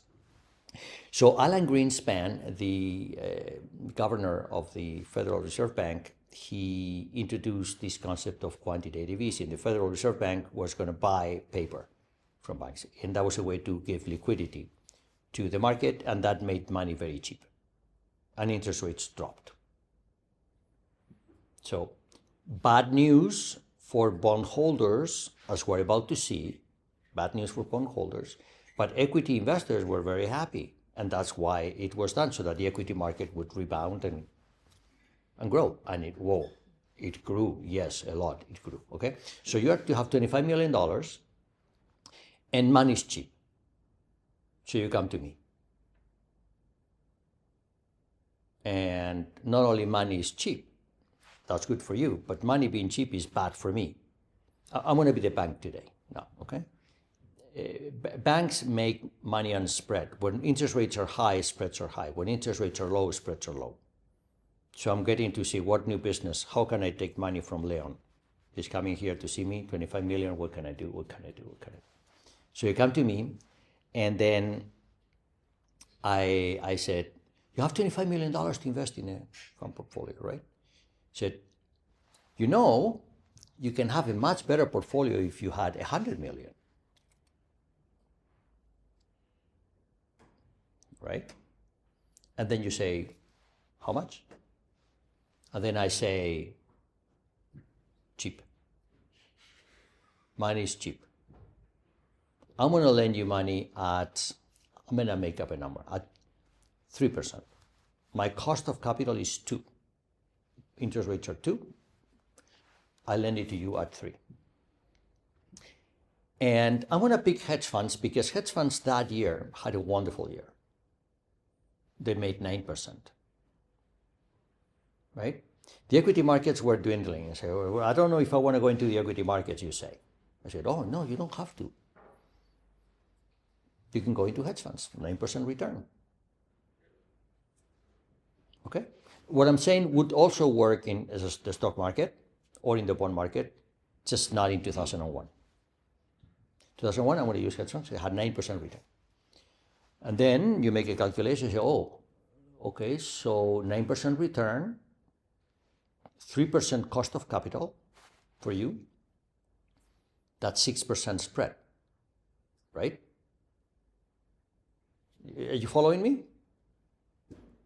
9 minus 3, 6. So I said, I lend you $75 million. You invest 100. You pay me 3%. What do you say? It's nice because without your money, I wouldn't have had such high returns in total. Well, the return, no, you still make 9% return. It's not a, in total value. let's go through the following calculation, okay? If you invest your 25 million, let me say 10%, it's easier, okay, instead of 9, 10. Instead of, so if you invest your 25 million and you get 10%, you get 2.5 million, which is good. 2.5 million pays a few bills, yes? It's good, right? But if I lend you 75, you're going to make 10 million. They're going to pay me 3% of the 75, which is about 2. You're making 8. 7 after fees, right? You invest 25%, you make $7 million after fees. It's a good deal. So you do it. And I'm very happy because I make 1% of the 75 million. I make $750,000, no risk. By the way, I give you the money, so I'm going to demand, there's going to be a contract. I demand your portfolio to be as collateral. So if something happens to the portfolio, then, you know, I say, get out of here, Leon, that's my money, right? Okay? Yes? You understand that? Great. So the thing is that you have friends that you talk to. And who is your next friend? Who wants to be my second investor? The year 2002. I don't know if you were raising your money, you're raising your hand in advance of this or just stretching? You want to be, oh, you had a question. You don't want to invest. You have a question. Okay, sorry. Yeah. Tell me. You say the bank has no risk, but the only collateral they have is the portfolio of Leon. The 100 million, that's right. So I have $25 million of collateral on his portfolio. Yes. But I'm like, if his portfolio goes well, I mean, he can pay back the money and everything, and you get. That's right. But if the portfolio completely crashes. Oh no, yeah, okay, yeah. No, okay. So there's going to be, So there's going to be a clause that says I'm going to watch your portfolio every day. And the minute your portfolio loses $5 million, I stop. I sell everything. And then I take my money back, and whatever is left is for you. Yes, it's going to be something like that. Okay, so you're my second investor now? Mm-hmm. So 2002, okay, you know Leo. Yes? Can I also ask a question? Yeah. Does the bank want to take some fees for managing the portfolio? I mean, okay, that's a very good question. I love that question because it shows me that you're thinking very commercial. Okay, so let's say no. Let's say no. Banks have different departments within the banks. One department is in charge of lending. Another department is in charge of managing, right? So I will be the one in charge of lending. So you said, oh, you want someone to manage your portfolio? Oh, I have great people in my bank who can do that for you. Go and talk to them and they'll charge you something, but I will not get involved, right? So we're going to externalize that service. It won't be me. Maybe I get some brownie points with my colleagues on the 7th floor who do that, but that is not my business. It doesn't affect my bonus. It does not affect my P&L. Let's say that my bank is only concerned with the lending. But also, if portfolio performs well, don't you want to collect some percentage of return? Okay, yes. So you could have now that portfolio will be a fund of funds. And so the answer is there were banks that would actually do both services. But most people who are in the lending business, they will send you somewhere else, not even to their own bank. They will send you somewhere else. Because if something goes bad with the performance, I just want my money back. I don't want to say, no, it was my fault, the portfolio crashed because my fault. And no. Very clear cut, right? What did I say? If we redeem quickly, and typically I would not want to be part of the management of that portfolio. That's someone else. See, that goes back to the way I started this is there's already investment put together. Who does it? I don't know. I don't care. But not me. Could be you. Oh, sure, Sophia, you know a lot about investment. You taught this course in investment risk management at FIM. It's great. I'm sure you can do it yourself. Don't give me any money for that. I don't want to be part of that business. I'm in the business of lending now. If I mix the two businesses, you can sue me, right? And there's the Glass-Steagall Act that someone mentioned to me, the Volcker rule, then I get it. No. I prefer to not be involved in the management of your money. We've spent almost 4 days talking about how people manage that. Let them do it. I'm now in the lending business. Okay? Yeah. But you understand, the answer could be yes, no, but in the story I'm telling you, I don't want to be involved. Okay, so, Ole, I'm dealing with you, and you come to me. You have 25 million. I said, I want the same deal that he had. And then I've learned a little bit. A year has passed and this and that. I said, oh, that's great. But I'm not going to lend you the money. What I'm going to do is you're going to give me your money, okay? And I will invest it for you. By that, I don't mean that I'm going to manage it for you. You tell me what portfolio you want and I'll buy it for you, but I have the money. See, the advantage for me in this is that when I did it with Leon, after I did it and he walked away, I said, oh, what am I doing? I'm giving him money, 75 million. He walked away. It is true I have a collateral, but if something bad happens, good luck going after the collateral. I have to hire lawyers and this and that, right? I don't want to do it like that anymore. You come to me and say, no, you give me your money. I take 75 of my money and we invest 100 million, okay? You don't care. It's the same to you. I was going to go to another. Easier. You don't have to go and find someone to hold the investments. You hold them with me, and then it's good business for me. And I charge you the same. Right? So this is the second part that we have here. And now you have friends that you talk to, and the year is now 2003, and in 2003 someone else comes to me who is talking to Ole and wants to come to me. Any other investor? Oh, here. Yun Chin comes and talks to me and said, you're a friend of Ole, you heard he has this. They're very happy about it. You're making money. You're making a lot of money, all right? And you said, same thing, right?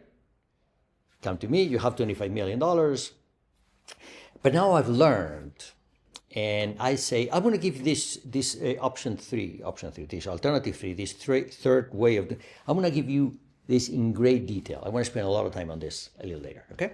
But I say, oh, yes, of course, give me 25 million. But I changed the paperwork a little bit.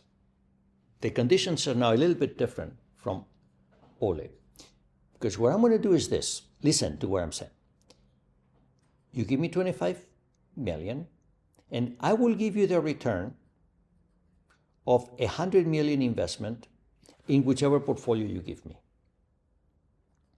How is that different from what I gave Ole? It's different because I'm no longer committing to invest. I'll give you the return. It's my business how I get the money to pay you. You're scared now. Say, no, I'll pay you. No problem. I will pay you. Your payout will be the same as Ole, the same. It's just that I'm not committing to making the investment. I'm a little bit confused. Okay, well, okay. Do you understand Ole's deal? He gives me 25 million. I borrow 75 from myself. I put it into an investment portfolio, and the performance of that minus 75 plus interest goes to him. 75 plus interest comes to me. I do the same deal with you. Exactly the same deal, same economics, but I do not guarantee that I will make the investment. I will still give you, say, oh, this has a 10% return, so I need my money. Well, here's your money. Same as him and same as Leon, same. The difference is I don't tell you, I don't represent, I don't promise you that I will make the investment. You come one day and say, where's the investment? What investment? What are you talking about? This thing, it says, what does it say? It says that I'll pay you. When? In a year. Is the year up? No. Then come back in a year and I'll give you your money. Okay? It's slightly different. Huge difference for the bank. We're going to see that later, okay? I just need you to work with me. All right? So I lend you the money. I just give you the return. And these 25 millions are also not invested. I make no representations that I will invest 1 cent with your money. I just say, you give me the 25 million, and I will give you the return of 100 million portfolio. You want the same portfolio as Ole, exactly the same portfolio as Ole, and you get exactly the same return as Ole, exactly the same. Okay? You're very skeptical. You think I'm ripping you off. No, I'm just thinking about like the interest rate part. I pay like I'm going to charge you interest. I'm going to charge you interest. Yes, don't worry. I'm going to charge you interest. The same as him. No worries. You may be thinking, why are you charging me interest if you're not going to borrow money to make the investment? I said, I don't know what I'm going to do. Just leave that to me. But if I want to borrow and do a solo, of course you'll have to pay me interest. So I pay the interest for the 75 million? Yeah, exactly. Okay. Yes, so I'll charge you interest. You're going to get the same return as Ole, the same. And it's just I'm going to write it differently. I'm not going to say I'm going to charge you interest for money I'm going to lend. I'm not lending anything. I'm just giving you the same interest charge as him, except it's not going to be called an interest. I'll call it a fee. Okay? The language has changed. All right? That's 2003. Okay. 2004. Who wants to be the investor number 4 in 2004? Okay. Your name? Timo. Timo. Okay. Timo. Yes. Okay. So you come to me and I say, I have an even better deal for you. And this deal is now different. Okay? The difference in these three is just the structure, but for you it's real difference. So you can go with the one I gave Yunchin, but I give you another alternative, which is this. You're gonna give me the 25 million, and I'm going to give you, the performance, but there's gonna be a covenant, two covenants, which is, let me explain with one observation. In either of these cases, if the portfolio does well, if the portfolio, let's say, Leon is the easiest to understand, right? 25, and I give 75. You invest 100. If the portfolio makes 10% in a year, forget about interest for a minute, okay? Then you owe me 75, but now your equity is 25 plus 10. It's 35. 35, 75.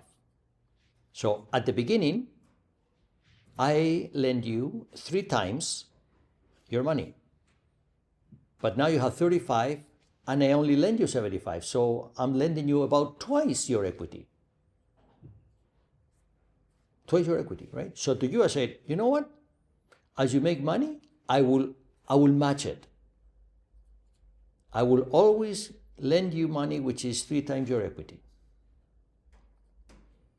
So if you make 10% minus fees, that's 35. Well, 35 times 3 is 105. So I lend you another 30. That's a money machine, right? Yes? You're suspicious now. I said, no, don't worry, it's all good. But on the flip side, if you lose money, I will also preserve that proportion, which means I will sell assets,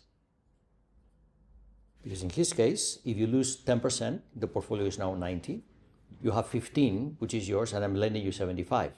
He said, I'm lending you 75. No, wait. I should only lend you 30. So I sell 45 and I return my 45 to me. So I'm only lending you 30. No, it's 15, right? Whatever. You understand what I'm saying, right? I keep the proportion constant, right? By the way, you probably know this is called a CPPI option. Constant Portfolio Protection Insurance. Yes, CPPI. That's what I'm doing. So I discovered the CPPIs and I'm selling you a CPPI. But I express it like this, right? This is a money machine. And what do? You say yes. You have to say yes. Sorry, I don't have a choice. Yes. Okay? Yeah, you say yes. But now yours is different from these guys. And that's 2004.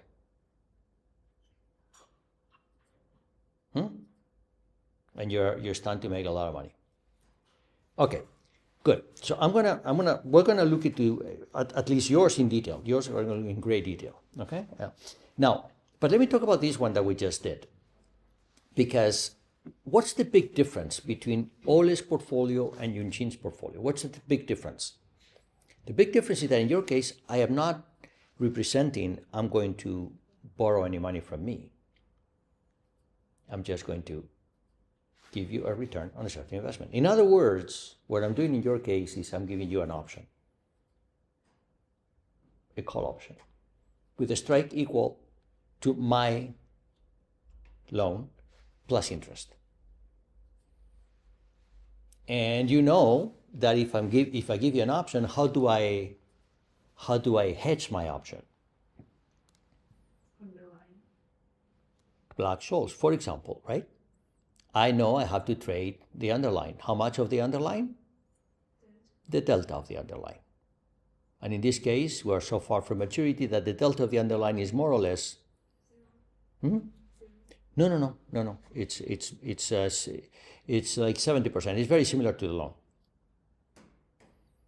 Okay, the option is very 100 million notional, 75 strike price. I am, say, 5 years from it, so my delta is going to be like 70%. You know what I'm talking about, right? Are you fast calculators of deltas of options? Not so fast. Oh, no, well, then you need to become, this is, the most important part of any option is the delta, okay? The price, the delta is what's important. And that's what you need to be good at, the delta. So in your case, I just invest the delta of the option, right? I want you to understand the philosophy, why I'm doing what I'm doing, before I tell you in detail. I invest. So the investment that I have with Leon it was a good idea and it made me 1%, but it's very uncomfortable because I have a lot of risks. What are my risks? His portfolio does badly, I have to start selling, right? And it's actually not even, I don't have it. I have to make sure he does it because I gave him the loan and I have to, please send me a letter, notarized, that says that you've actually taken action. Oh, so why did I do that deal? Ole's deal is much better for me because I have the portfolio. Yes, okay, we have to sell something, okay, Mr. Ole, and then I do, right? But in your case, it's even easier. I don't have to tell you I have to sell anything. I just, no, I just give you the, and it happens to be an option, and you know how to manage options. I have my option department full of people from the FIM program who just buy and sell every day. That's what they do. They hedge the options, right? So here's another one. Guys, here goes another $100 million option. And they manage it like they manage everything else. You understand the difference here, right? But the big change happens with yours. Because I sold you with beautiful language. Something that in practice means what? That I'm keeping the delta constant of the option, so I don't have to trade it. Yours is a self-hedging option. That's what CPPIs are. That's why they're so good. For the issuers, less work. In your case, my option desk is telling me that, my God, the portfolio dropped, they had to sell, then it went up, they had to buy, and so much work for 1%, right? No. It was a great business, don't get me wrong, they loved it. But in your case, it's like a self-hedging option. By the way, I will change things so that if interest rates change, go up and down, I modify the delta so I don't have to hedge it either. You see? In your case, I'm taking the option approach to the limit to simplify my own management of the risk I just took by giving you this deal, right? You understand what I'm saying? It's constant leverage. It's constant leverage, yes. That's what I gave you. But in your eyes, you say, oh my God, this hedge fund, I'm still looking at hedge funds because they have better performance than stocks, right? Say, these hedge funds are great. I mean, my God, you multiply by 4, you're making money. All you guys are making a lot of money, right? By the way, I'm making a lot of money also in a very adverse interest rate environment for me because rates are very low. So you are my best customers because I make 1% for free. By the way, what we're also doing is we're creating this very famous credit bubble that blew up in 2007. That's how it was formed. We do it with hedge funds, other people do it with mortgages, other people with who knows what, because money was cheap, right? Understand? So this is what happened, this is what developed. So this is what I wanted to explain to you, and I have now a schematic of how these things work. They're almost the same, but I gave you, so in the case of Leon, I give you the money, you invest in $100 million. Let's say it's always the same $100 million portfolio. We have spent 3 days looking how to construct portfolios, so there it is, it's there, right? Who does it? How they charge? We've seen that. We don't care today. And then the return of that portfolio goes to the investor, and then you pay me, like you pay your mortgage, right? Same idea. This is similar to a mortgage.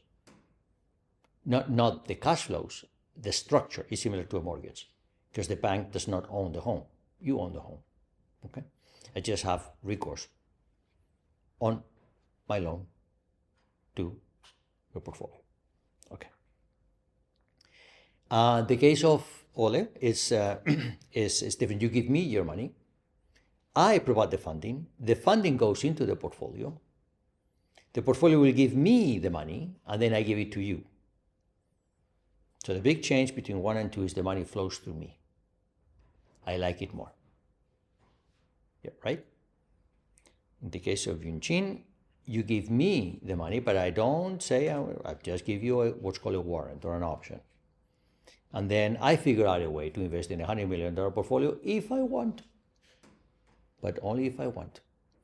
I guarantee I will give you the money. That's no problem. And then there's some issues. If there's a lot of volatility, well, there's a volatility premium. I'll build that into the strike price, which will not be called strike price in my contract with you, will just be called fees or something. And then I give you whatever money is yours. And in the last one, what I do is I sell you a CPPI option. Constant leverage. I don't have to worry about anything. You give me your money. I give you some representation, and I use the $100 million portfolio to conduct some sort of investment strategy that is very simple. It's the simplest of all the strategies. Okay? So this is what developed in the decade of the years 2000 as a combination of good profitability of certain asset classes Whenever you have good profitability of asset classes, this happens. Oh, and sorry, and low interest rates.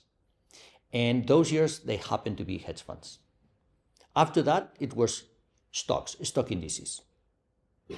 But the stock indices were done a little bit different because they were meant for retail. Retail does not really like to increase their risk this way. They don't really want to get 4 times the return of an equity index. They did something different. I'll tell you later. Okay? So in those years, it was hedge funds, and then we'll do the same, something similar for equity indices. But I want to look into this. This is the most interesting deal.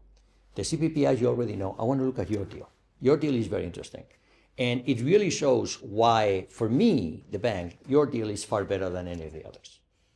So for that, I need to know, I want to do a very simple trade. Yes?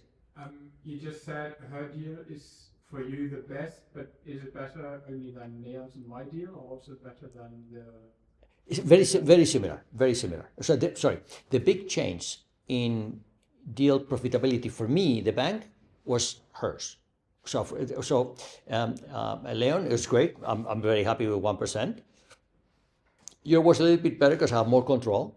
But the real change when I went from you to her, the change, and from her to him is slight improvement, not very much.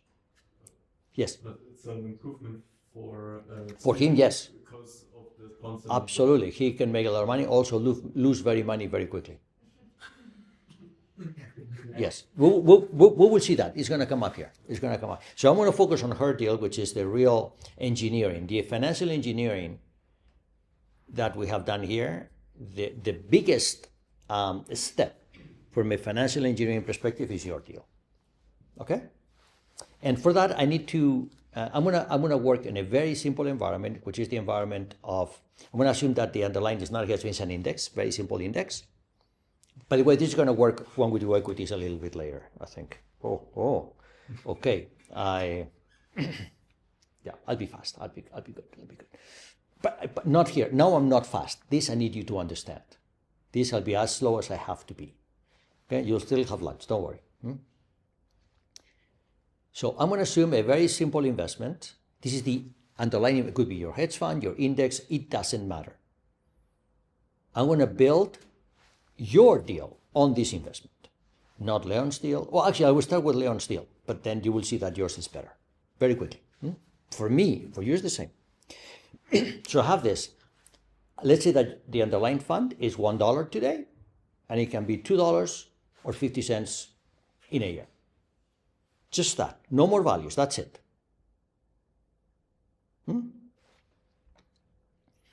And in the case of Leon, what I'm going to do is you give me 25 and I put 75.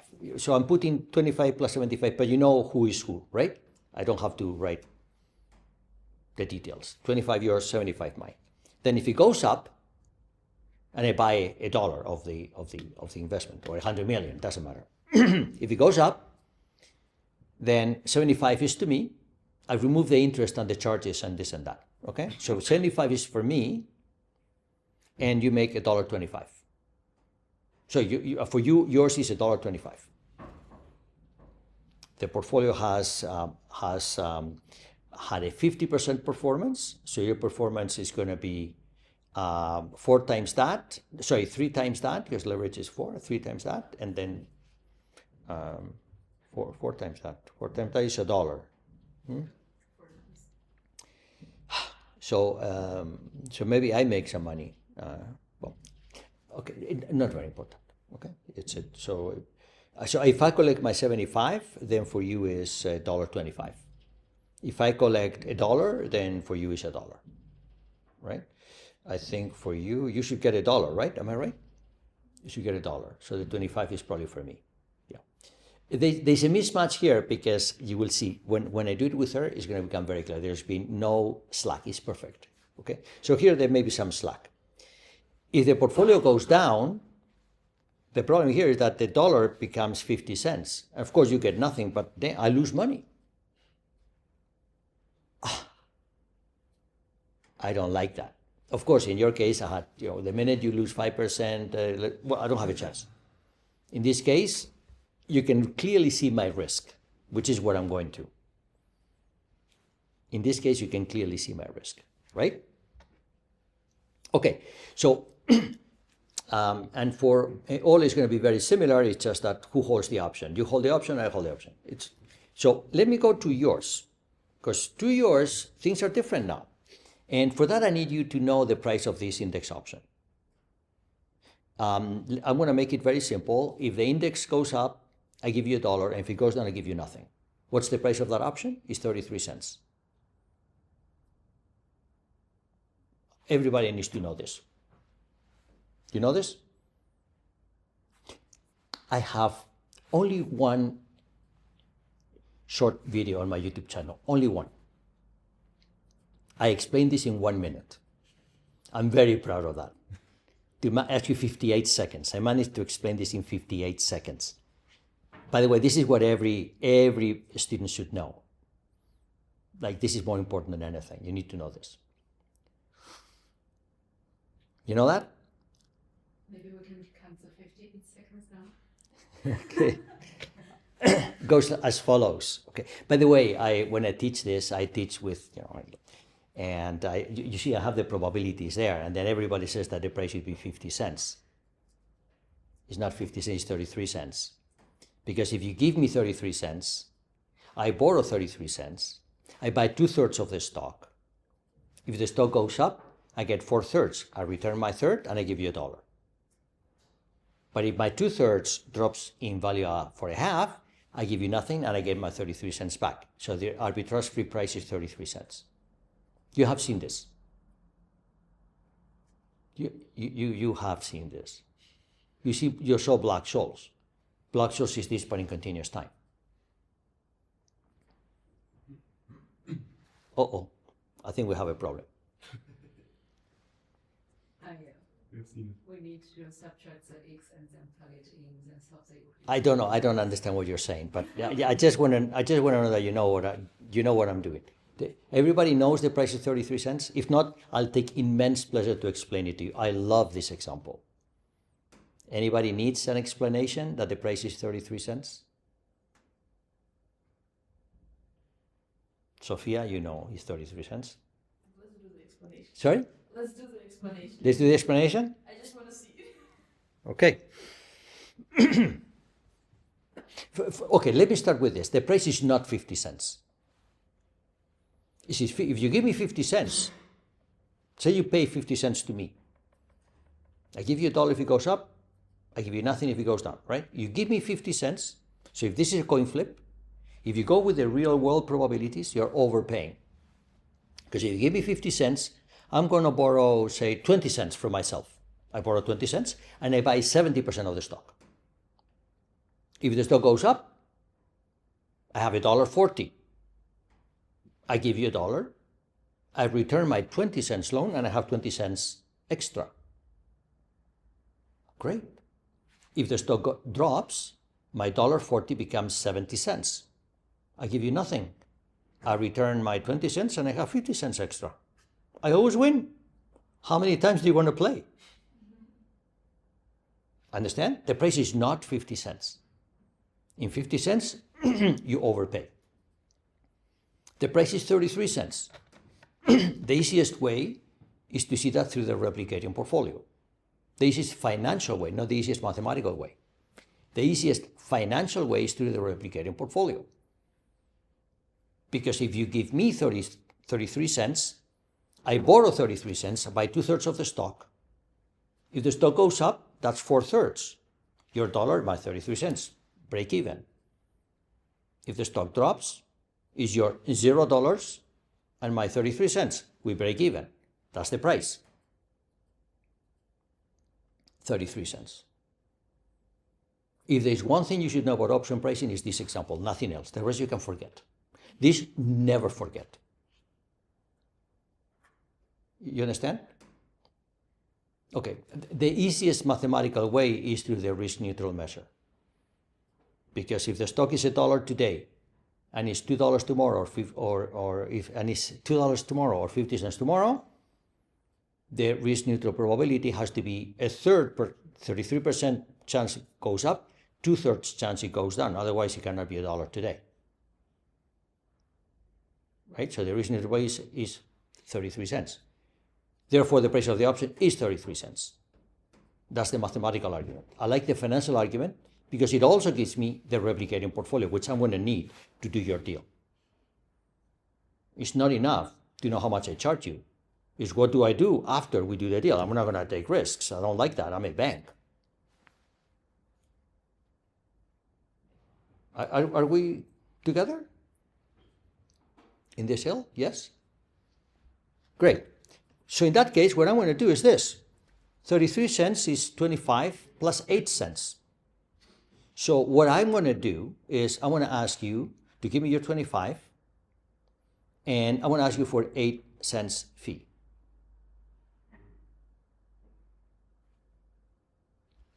We'll see.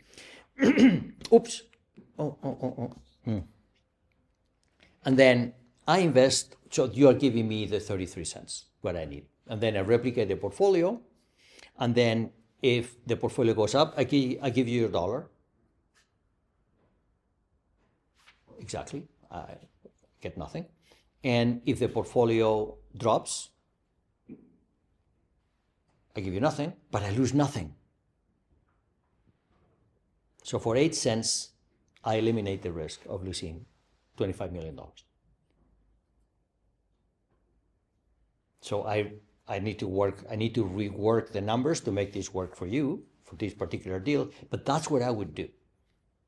And then it's an option. I'm dealing an option with you. But if I put this into a dynamic asset pricing context, which you have seen, then beyond the $1, it could go up and down and up and down. In your case, I just do it in such a way that I don't have to touch the portfolio ever again. That's the CPPI. So, based on this example, you are going to readjust the numbers. So I'm going to readjust the numbers so that I'm not, that's right, I'm not, right. So the 8 cents, I would not call it 8 cents. I'll play with the strike price so that your 25 works and this and that, and then I'll sell it to you like that. It's whatever you accept.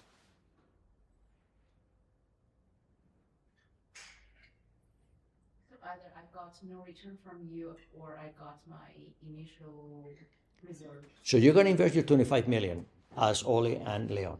You're going to invest your 25 million. If the portfolio goes up, you're going to get 4 times your return. If the market drops, you're going to get 0, just like them. But I replaced my loss probability earlier with an 8 cent fee. I'll figure out a way to bury into your agreement. Is this 8 cents fee reasonable or not? Because it looks to be too much. The thing is that I can adjust. I mean, I'm looking at a very simple situation with only, and it's very huge volatility. Sigma is huge, right? What is sigma here? It's huge. It's like 100%. It's very big. And so in this exaggerated example, it's like that. If I give you a more reasonable one, I will find a way to hide it into the fees and this and that. Yes. Yeah. I just wanted to. I wanted to display explicitly my deal with you as an options trade. That's the easiest, that's the best, that's the easiest I could come up with.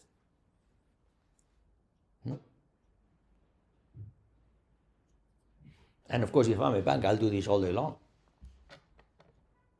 Instead of 8, I charge you 9 cents, and then I make 1 cent for sure no matter what. I said, everybody come, I put these ads on television, everybody come and deal with me. I will remove the risk from you, and that's how I do it. Okay. All right. So let me know quickly. It's noon, but I have to tell you how this thing ended. Okay, and how it continued. There's a wonderful story that happened that started with this, and of course it's still continuing today. Continued there for a long time because this is how investments happen. This is financial engineering in an investment context. Okay, so there is in 2005, and that's where I went. In 2005, banks realized that's an even better way of doing this. And it's now very different. And for that, I will need 4 people. 4 people. I need 1 equity investor and 3 bond investors. Who wants to invest? Okay, I got 3, 4, 5. Okay, so let's see. Leon, you're going to be my equity investor. Actually, it's the same. Your product, you invested in 2001. It's just expired in 2005. You're back here talking to me, right? And then what I'm going to do, oh, Leon, yes, I remember you. Oh, you made good money on that, right? Yes. Oh, you want more? I'll give you more. But this time I've learned. And I have something even better for me. Even better than this and that deal. What I'm going to do is, give me your 25 million. I'm going to raise 75 million of bond money. So you give me your 25, and I'm going to, who were my 3 bond investors? I need 3 bond investors. Who were? So Timo, Jonathan, right? Yes. And Sophia. I have 3 bond investors, and each of you, I become so famous by now, you just want to say, and by the way, rates are so low, you're desperate. How can I make money? And I can only do bonds because I work for a German insurance company. Okay. And you come to me and said, oh, I got bonds for you. These are fantastic bonds. And by the way, they are not corporate bonds. They're backed by a portfolio. And you say, I don't understand what you're saying. Don't worry about that. It's a good. Okay. So you give me 25, 25, 25. Let's see. So so Leon is the orange person. You are the most risk taker. So I'm going to give you the 10% of the mezzanine tranche. Okay. So you're right below I'll explain what that means. Then we just met, so I give you the most conservative one just in case. So you are the most senior, and I give you the junior tranche, Jonathan. All right. What that means is the following. You're my bond investors, and I'm going to invest $100 million. If things go well, everybody's happy, and I throw a big party. I get the best hotel I can. I get the best caviar, the best champagne. Everybody's very happy. Everybody makes money. Yes, everybody makes a lot of money. Except the bond investors. You just made whatever it is that I said I would give you. You're there. Oh, that's great. You're toasting with your glass of champagne, but at the end of the day, you missed the party, right? Because the party is really Leon's party. He made he made millions, but I made some fees. By the way, I'm the bank. Why am I doing this? There's fees. Every time I issue a bond, I charge fees. And for me, it's like fantastic. I charge him, I charge her, and I charge him. Oh, fantastic. I pay for the party, by the way. Understand? Great.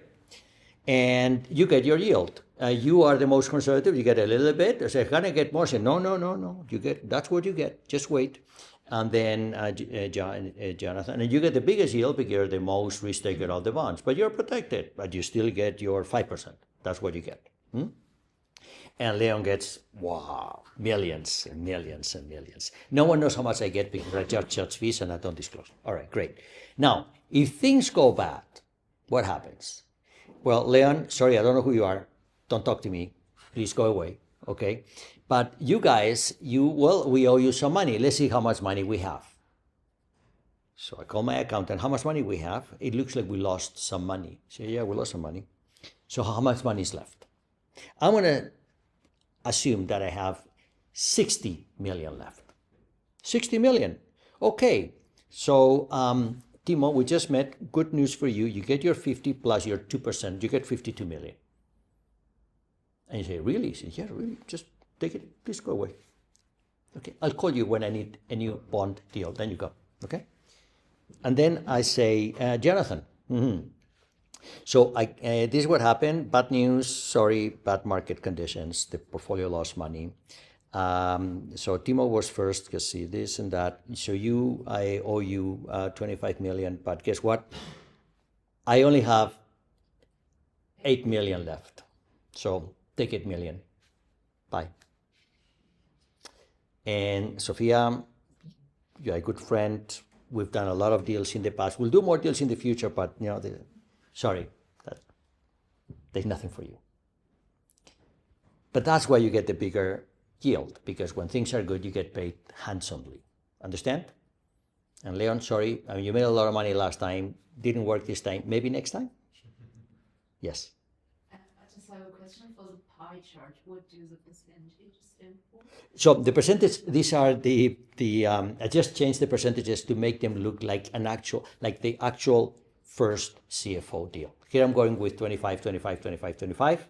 But I have here, I believe I have here, no, I don't want to show you this. This is a paper I wrote, I'm very proud of. I wrote a paper that somehow predicted what happened in 2008 in this context. But this is the first, in June 2002, there was the first CFO that I know of, which is with $374 million in rated notes and $166 million of Leon's money. So there's some information here. Then there was another one that had this rating and this money. So I was just trying to reflect the actual deals that happen. It's never like a quarter, a quarter, a quarter, a quarter. It's slightly different. So the percentages, which means is the percentage of the total portfolio that I built, which is whatever he wants to invest and however much money I can borrow from the bond investors.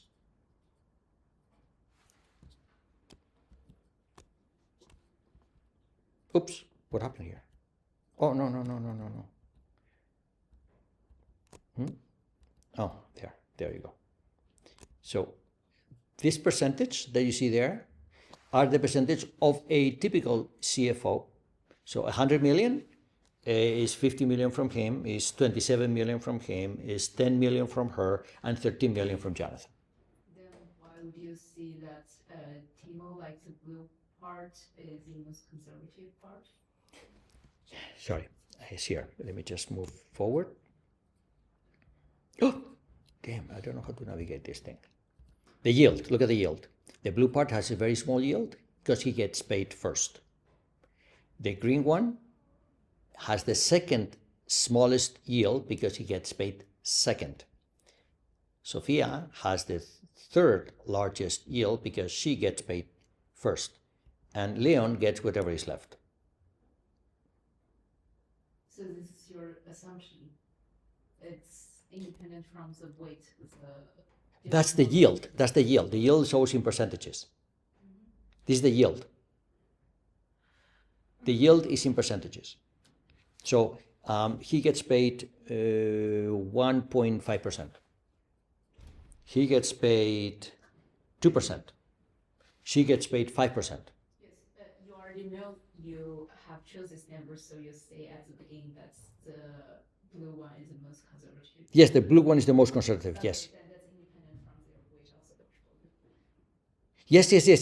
Because at that time we only saw that pie chart and I just asked Yes, well, it just happens that way. It's just that I managed to see, this is another question, which is how are these things, it depends on the market. Sometimes I get a lot of investors for the senior tranche. It's called the senior tranche. The senior tranche is always very attractive because it's the safest. And there's usually a lot of investors who want it. The German insurance companies would be one. By the way, German insurance companies lost a lot of money in these deals in 2008 because they got in there and didn't know what they were doing. If they hire you, they will know what they're doing. Okay? Well, they all learned in 2009 anyway. So, but the percentages here are given by the market. I don't know what the numbers are going to be. The way that it works is, Leon, how much money you have? Maybe 25, but if this, maybe 30. Okay, great. And then I called my brokers. I said, okay, quickly, I have the possibility of 3 bond issues. And bond investors are like, where can I invest? The market is 1%. My God, where can I invest? So don't worry, now I need my broker department, right? So sell these bonds, because then we got a deal. And they call the bond holders, looking for bonds? Yes, I have bonds for you. Great, how does that work? Like that, good, I'll take it. How much? How much? Well, 10 million. How much? 13 million. How much? 50 million. I came up with those numbers. I don't know what the market will give me. How is the order decided? Like who is paid first and who is paid next? So he's paid first. The one with the lowest yield is paid first. He's paid first. This is like a CDO, right? Then he's paid next. Then you're paid third or last, and then whatever is left goes to Leon. Just a common rule. high return, like. Yes, yeah, that's right. This is, of course, this is all written in the structure of the note. This is done as a note, typically. Fixed term note, maybe 5 years. And it's written there very carefully. These are bond series A, series B, series C, equity tranche. You have recourse, he does not have recourse. And recovery rate is also written somewhere. No, the recovery rate is never written anywhere, never. The recovery rate is, oh, oops, how much money did we lose? That's your recovery rate. The recovery rate, no. Yes. Basically, if I'm the blue investor, I'm told that it's really safe because I get paid first. Yes. But at the end, I don't know what the fund is really investing in. So it puts Okay. me- No, you do. Okay, so I should have spent like half an hour on this. I'm going fast because I'm conscious of there. Maybe I shouldn't do that. So, no, of course you know what you're invested in. You have complete transparency. In fact, let me see if I go to I have here the risk conditions. So these notes are actually rated by the rating agencies. And I believe these are the risk conditions of Moody's, if I remember correctly. But I'm not sure, okay? Now, of course, we know now that these ratings meant nothing in 2008 and 9. These things, but these risk conditions and these agencies that would rate them. And there were some conditions that were interesting. So 20% of the funds had to be in separately managed accounts. I didn't tell you what they were. I omitted that today. I thought we had enough material. But these are separately managed accounts are basically trading operations which are under the bank. So I know every single security, what's happening. I don't invest in a fund outside. Okay? It's like the internal hedge fund. Think of it that way. Without lockups or redemption restrictions. So I can say, I need my money like now. I said, okay, 5 seconds. Fine, 5 seconds. Okay? Then you need to have at least 25 different external funds, at least 25. So they need to be diversified. You cannot invest with just one. I invested with this guy called Bernie Madoff. You weren't here. You don't know who this is, but they know. Oh, you invested with Madoff? Well, all the money is gone. Oh, no, 25. Okay? So each of them gets like at most 5%. So that cuts the risk. That is for your protection. At least 4 different strategies. Convertible arbitrage, some do commodities, some do equities, some do, okay? And I think there was allocation by volatility and market exposure. Allocation by volatility, that is a way of saying the risk parity that we mentioned earlier. Oh, they have a lot of risk, very little money. They have very little risk, a lot of money. It's not algorithmic, like I said earlier, right? But it is a risk parity way of thinking. And this is part of the requirements for the note. So you know this much, and you will typically know who the investors are. You know everything. You will not put your money down unless you know everything. Yeah. Good questions. This is how these things, this is real. This is how real investment products are formed. And they're structured, and I charge a structuring fee. And you guys get your yields, and I charge you money also. And Leon invests money, make a lot of money, but I charge him fees too. And this is the real world.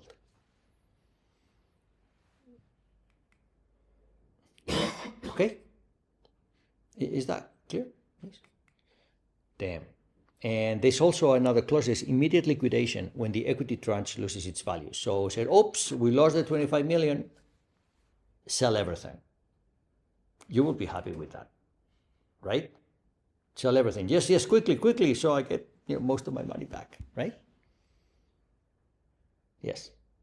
It's basically, that means that you weren't able to sell them fast enough then, if we still make losses at the bond investors. Say that again? With this clause, if you need to sell them immediately or liquidate them when the equity tranche is gone, Right. that in the perfect market would mean that we don't lose money as well. Yes, exactly. That's it.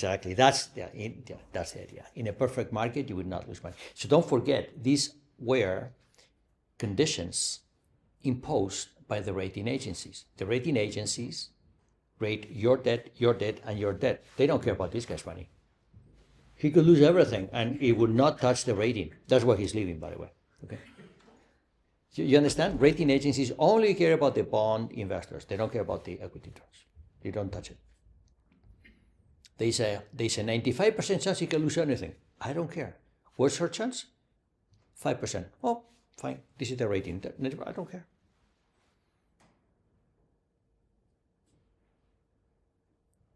Yes? This is good. They blew up. All these blew up in 2008. Okay. All right. The last thing I want to tell you is guaranteed products. You know what? I'll tell you very quickly, and then we go for lunch. Okay? We meet at 1:30 back here. So the way it works is somehow the opposite. It's a term guaranteed note, and what it works is as follows. So you give me your money, and then I guarantee that in 5 years I give you your money back. That's how it works.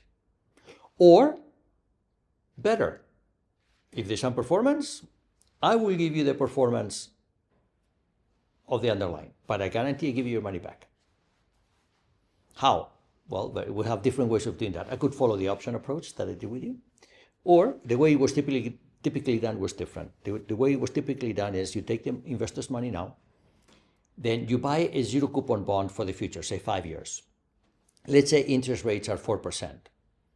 Then that means you can buy a zero coupon bond for about 80% of the value. So that gives you 20% to work with. And the 20% you can work with, well, I'm going to leave 2% for fees. Okay, I need to make money. But the rest, 18, I can do whatever I want with it. I can buy a hyper-levered product, 6 times leverage. I go and issue CFOs and I borrow money from the whole world. Well, it doesn't matter because it's a guaranteed product, you see? I don't care how much risk I take with a green slice there. I can take infinite amount of risk. It would still make my product guaranteed because the guarantee comes from the zero coupon bond I bought with 80% of your capital. So the green part could be anything. Could go into a fund pool. I can buy a fleet of cars. I can buy buildings. It does not matter. Of course, it matters for the profitability, but not for the safety. And these products are sold not on safety, but on profitability. So I can pick the most profitable investment, say hedge funds. Everybody loved hedge funds. But people say, they're scary, right? Well, no, they're not scary if I do them like that because you get your money back. Ah, okay, well, in that case, this is a way I can give you the performance of a hedge fund if they do well and your money back if they don't. And it's structured through a levered investment like types 1, 2, 3, 4 that we saw earlier or CFOs. It does not matter. These products were very popular in Germany with equity indices. You go to a bank, I was lecturing here and banks were advertising this everywhere, Commerzbank, Deutsche Bank. Invest in it was in German, but even I could understand. It was invest in the market and you get 70% participation. If the market goes up, you get 70% of the up and you get your money back. And people bought it like popcorn. That's how it's done. Yes, I know you can do them with options too. By the way, we know that options is the same thing as leverage, right? We just saw that earlier. It's all the same thing. This is all the financial engineering you have learned at FIM and what you will learn at FIM put into the context of investment products which are sold so that investors have return and financial service providers make money. Managers, banks, auditors, consulting companies. Okay? And the zero coupon is the guarantee. Good. Now I have a very interesting example here to tell you. It's a case, there was a case in Canada, it was called the Portus Fund. And it was a guaranteed product. What people did not realize is that the guarantor was the management company. See, a product cannot be better than whoever provides the guarantee. When I say I buy my zero coupon bond, say good, who has it? It's there somewhere. Well, then the rating agent would say, I cannot rate that because this counterparty is not rated, right? And they sold $800 million in Canada. And it was done by a company, two guys, Portes, two guys. I met them as they were committing fraud. Actually, I didn't know, but I met them, you know.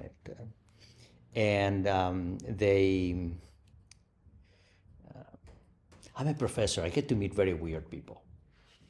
Okay. And yeah, criminals are somehow attracted to me because sometimes they like to use the professorial aura to hide what they do. I have to be very careful.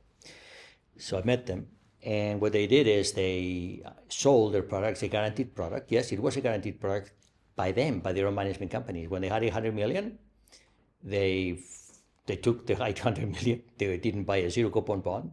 They bought a bag of diamonds, and they left the country. What did you say?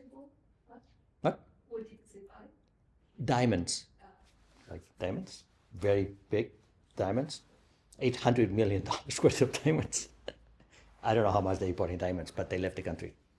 So, and I'm telling you this because, again, yes, the math and the this and that, sure. But at the end of the day, these things happen. And you need to know these things, and right? So, and by the way, this is the structured product I built. I'm very proud of this in 2003 with the Protector Fund with some of my partners in Peru. It was a wonderful note. We have seen how everything we started to learn on Monday has evolved into strategies. We can do this, we can manage money. Now we can sell it, we can make money. We can make money the best way to make money, which is charging fees. All right? But in the context of investment products. And I hope to show you how option trading and financial engineering is used in the manufacturing of interesting products. I hope that's valuable, because that is how the real world works. That's why the options that you learn in your different courses are so important, because they find their way into commercial products like that.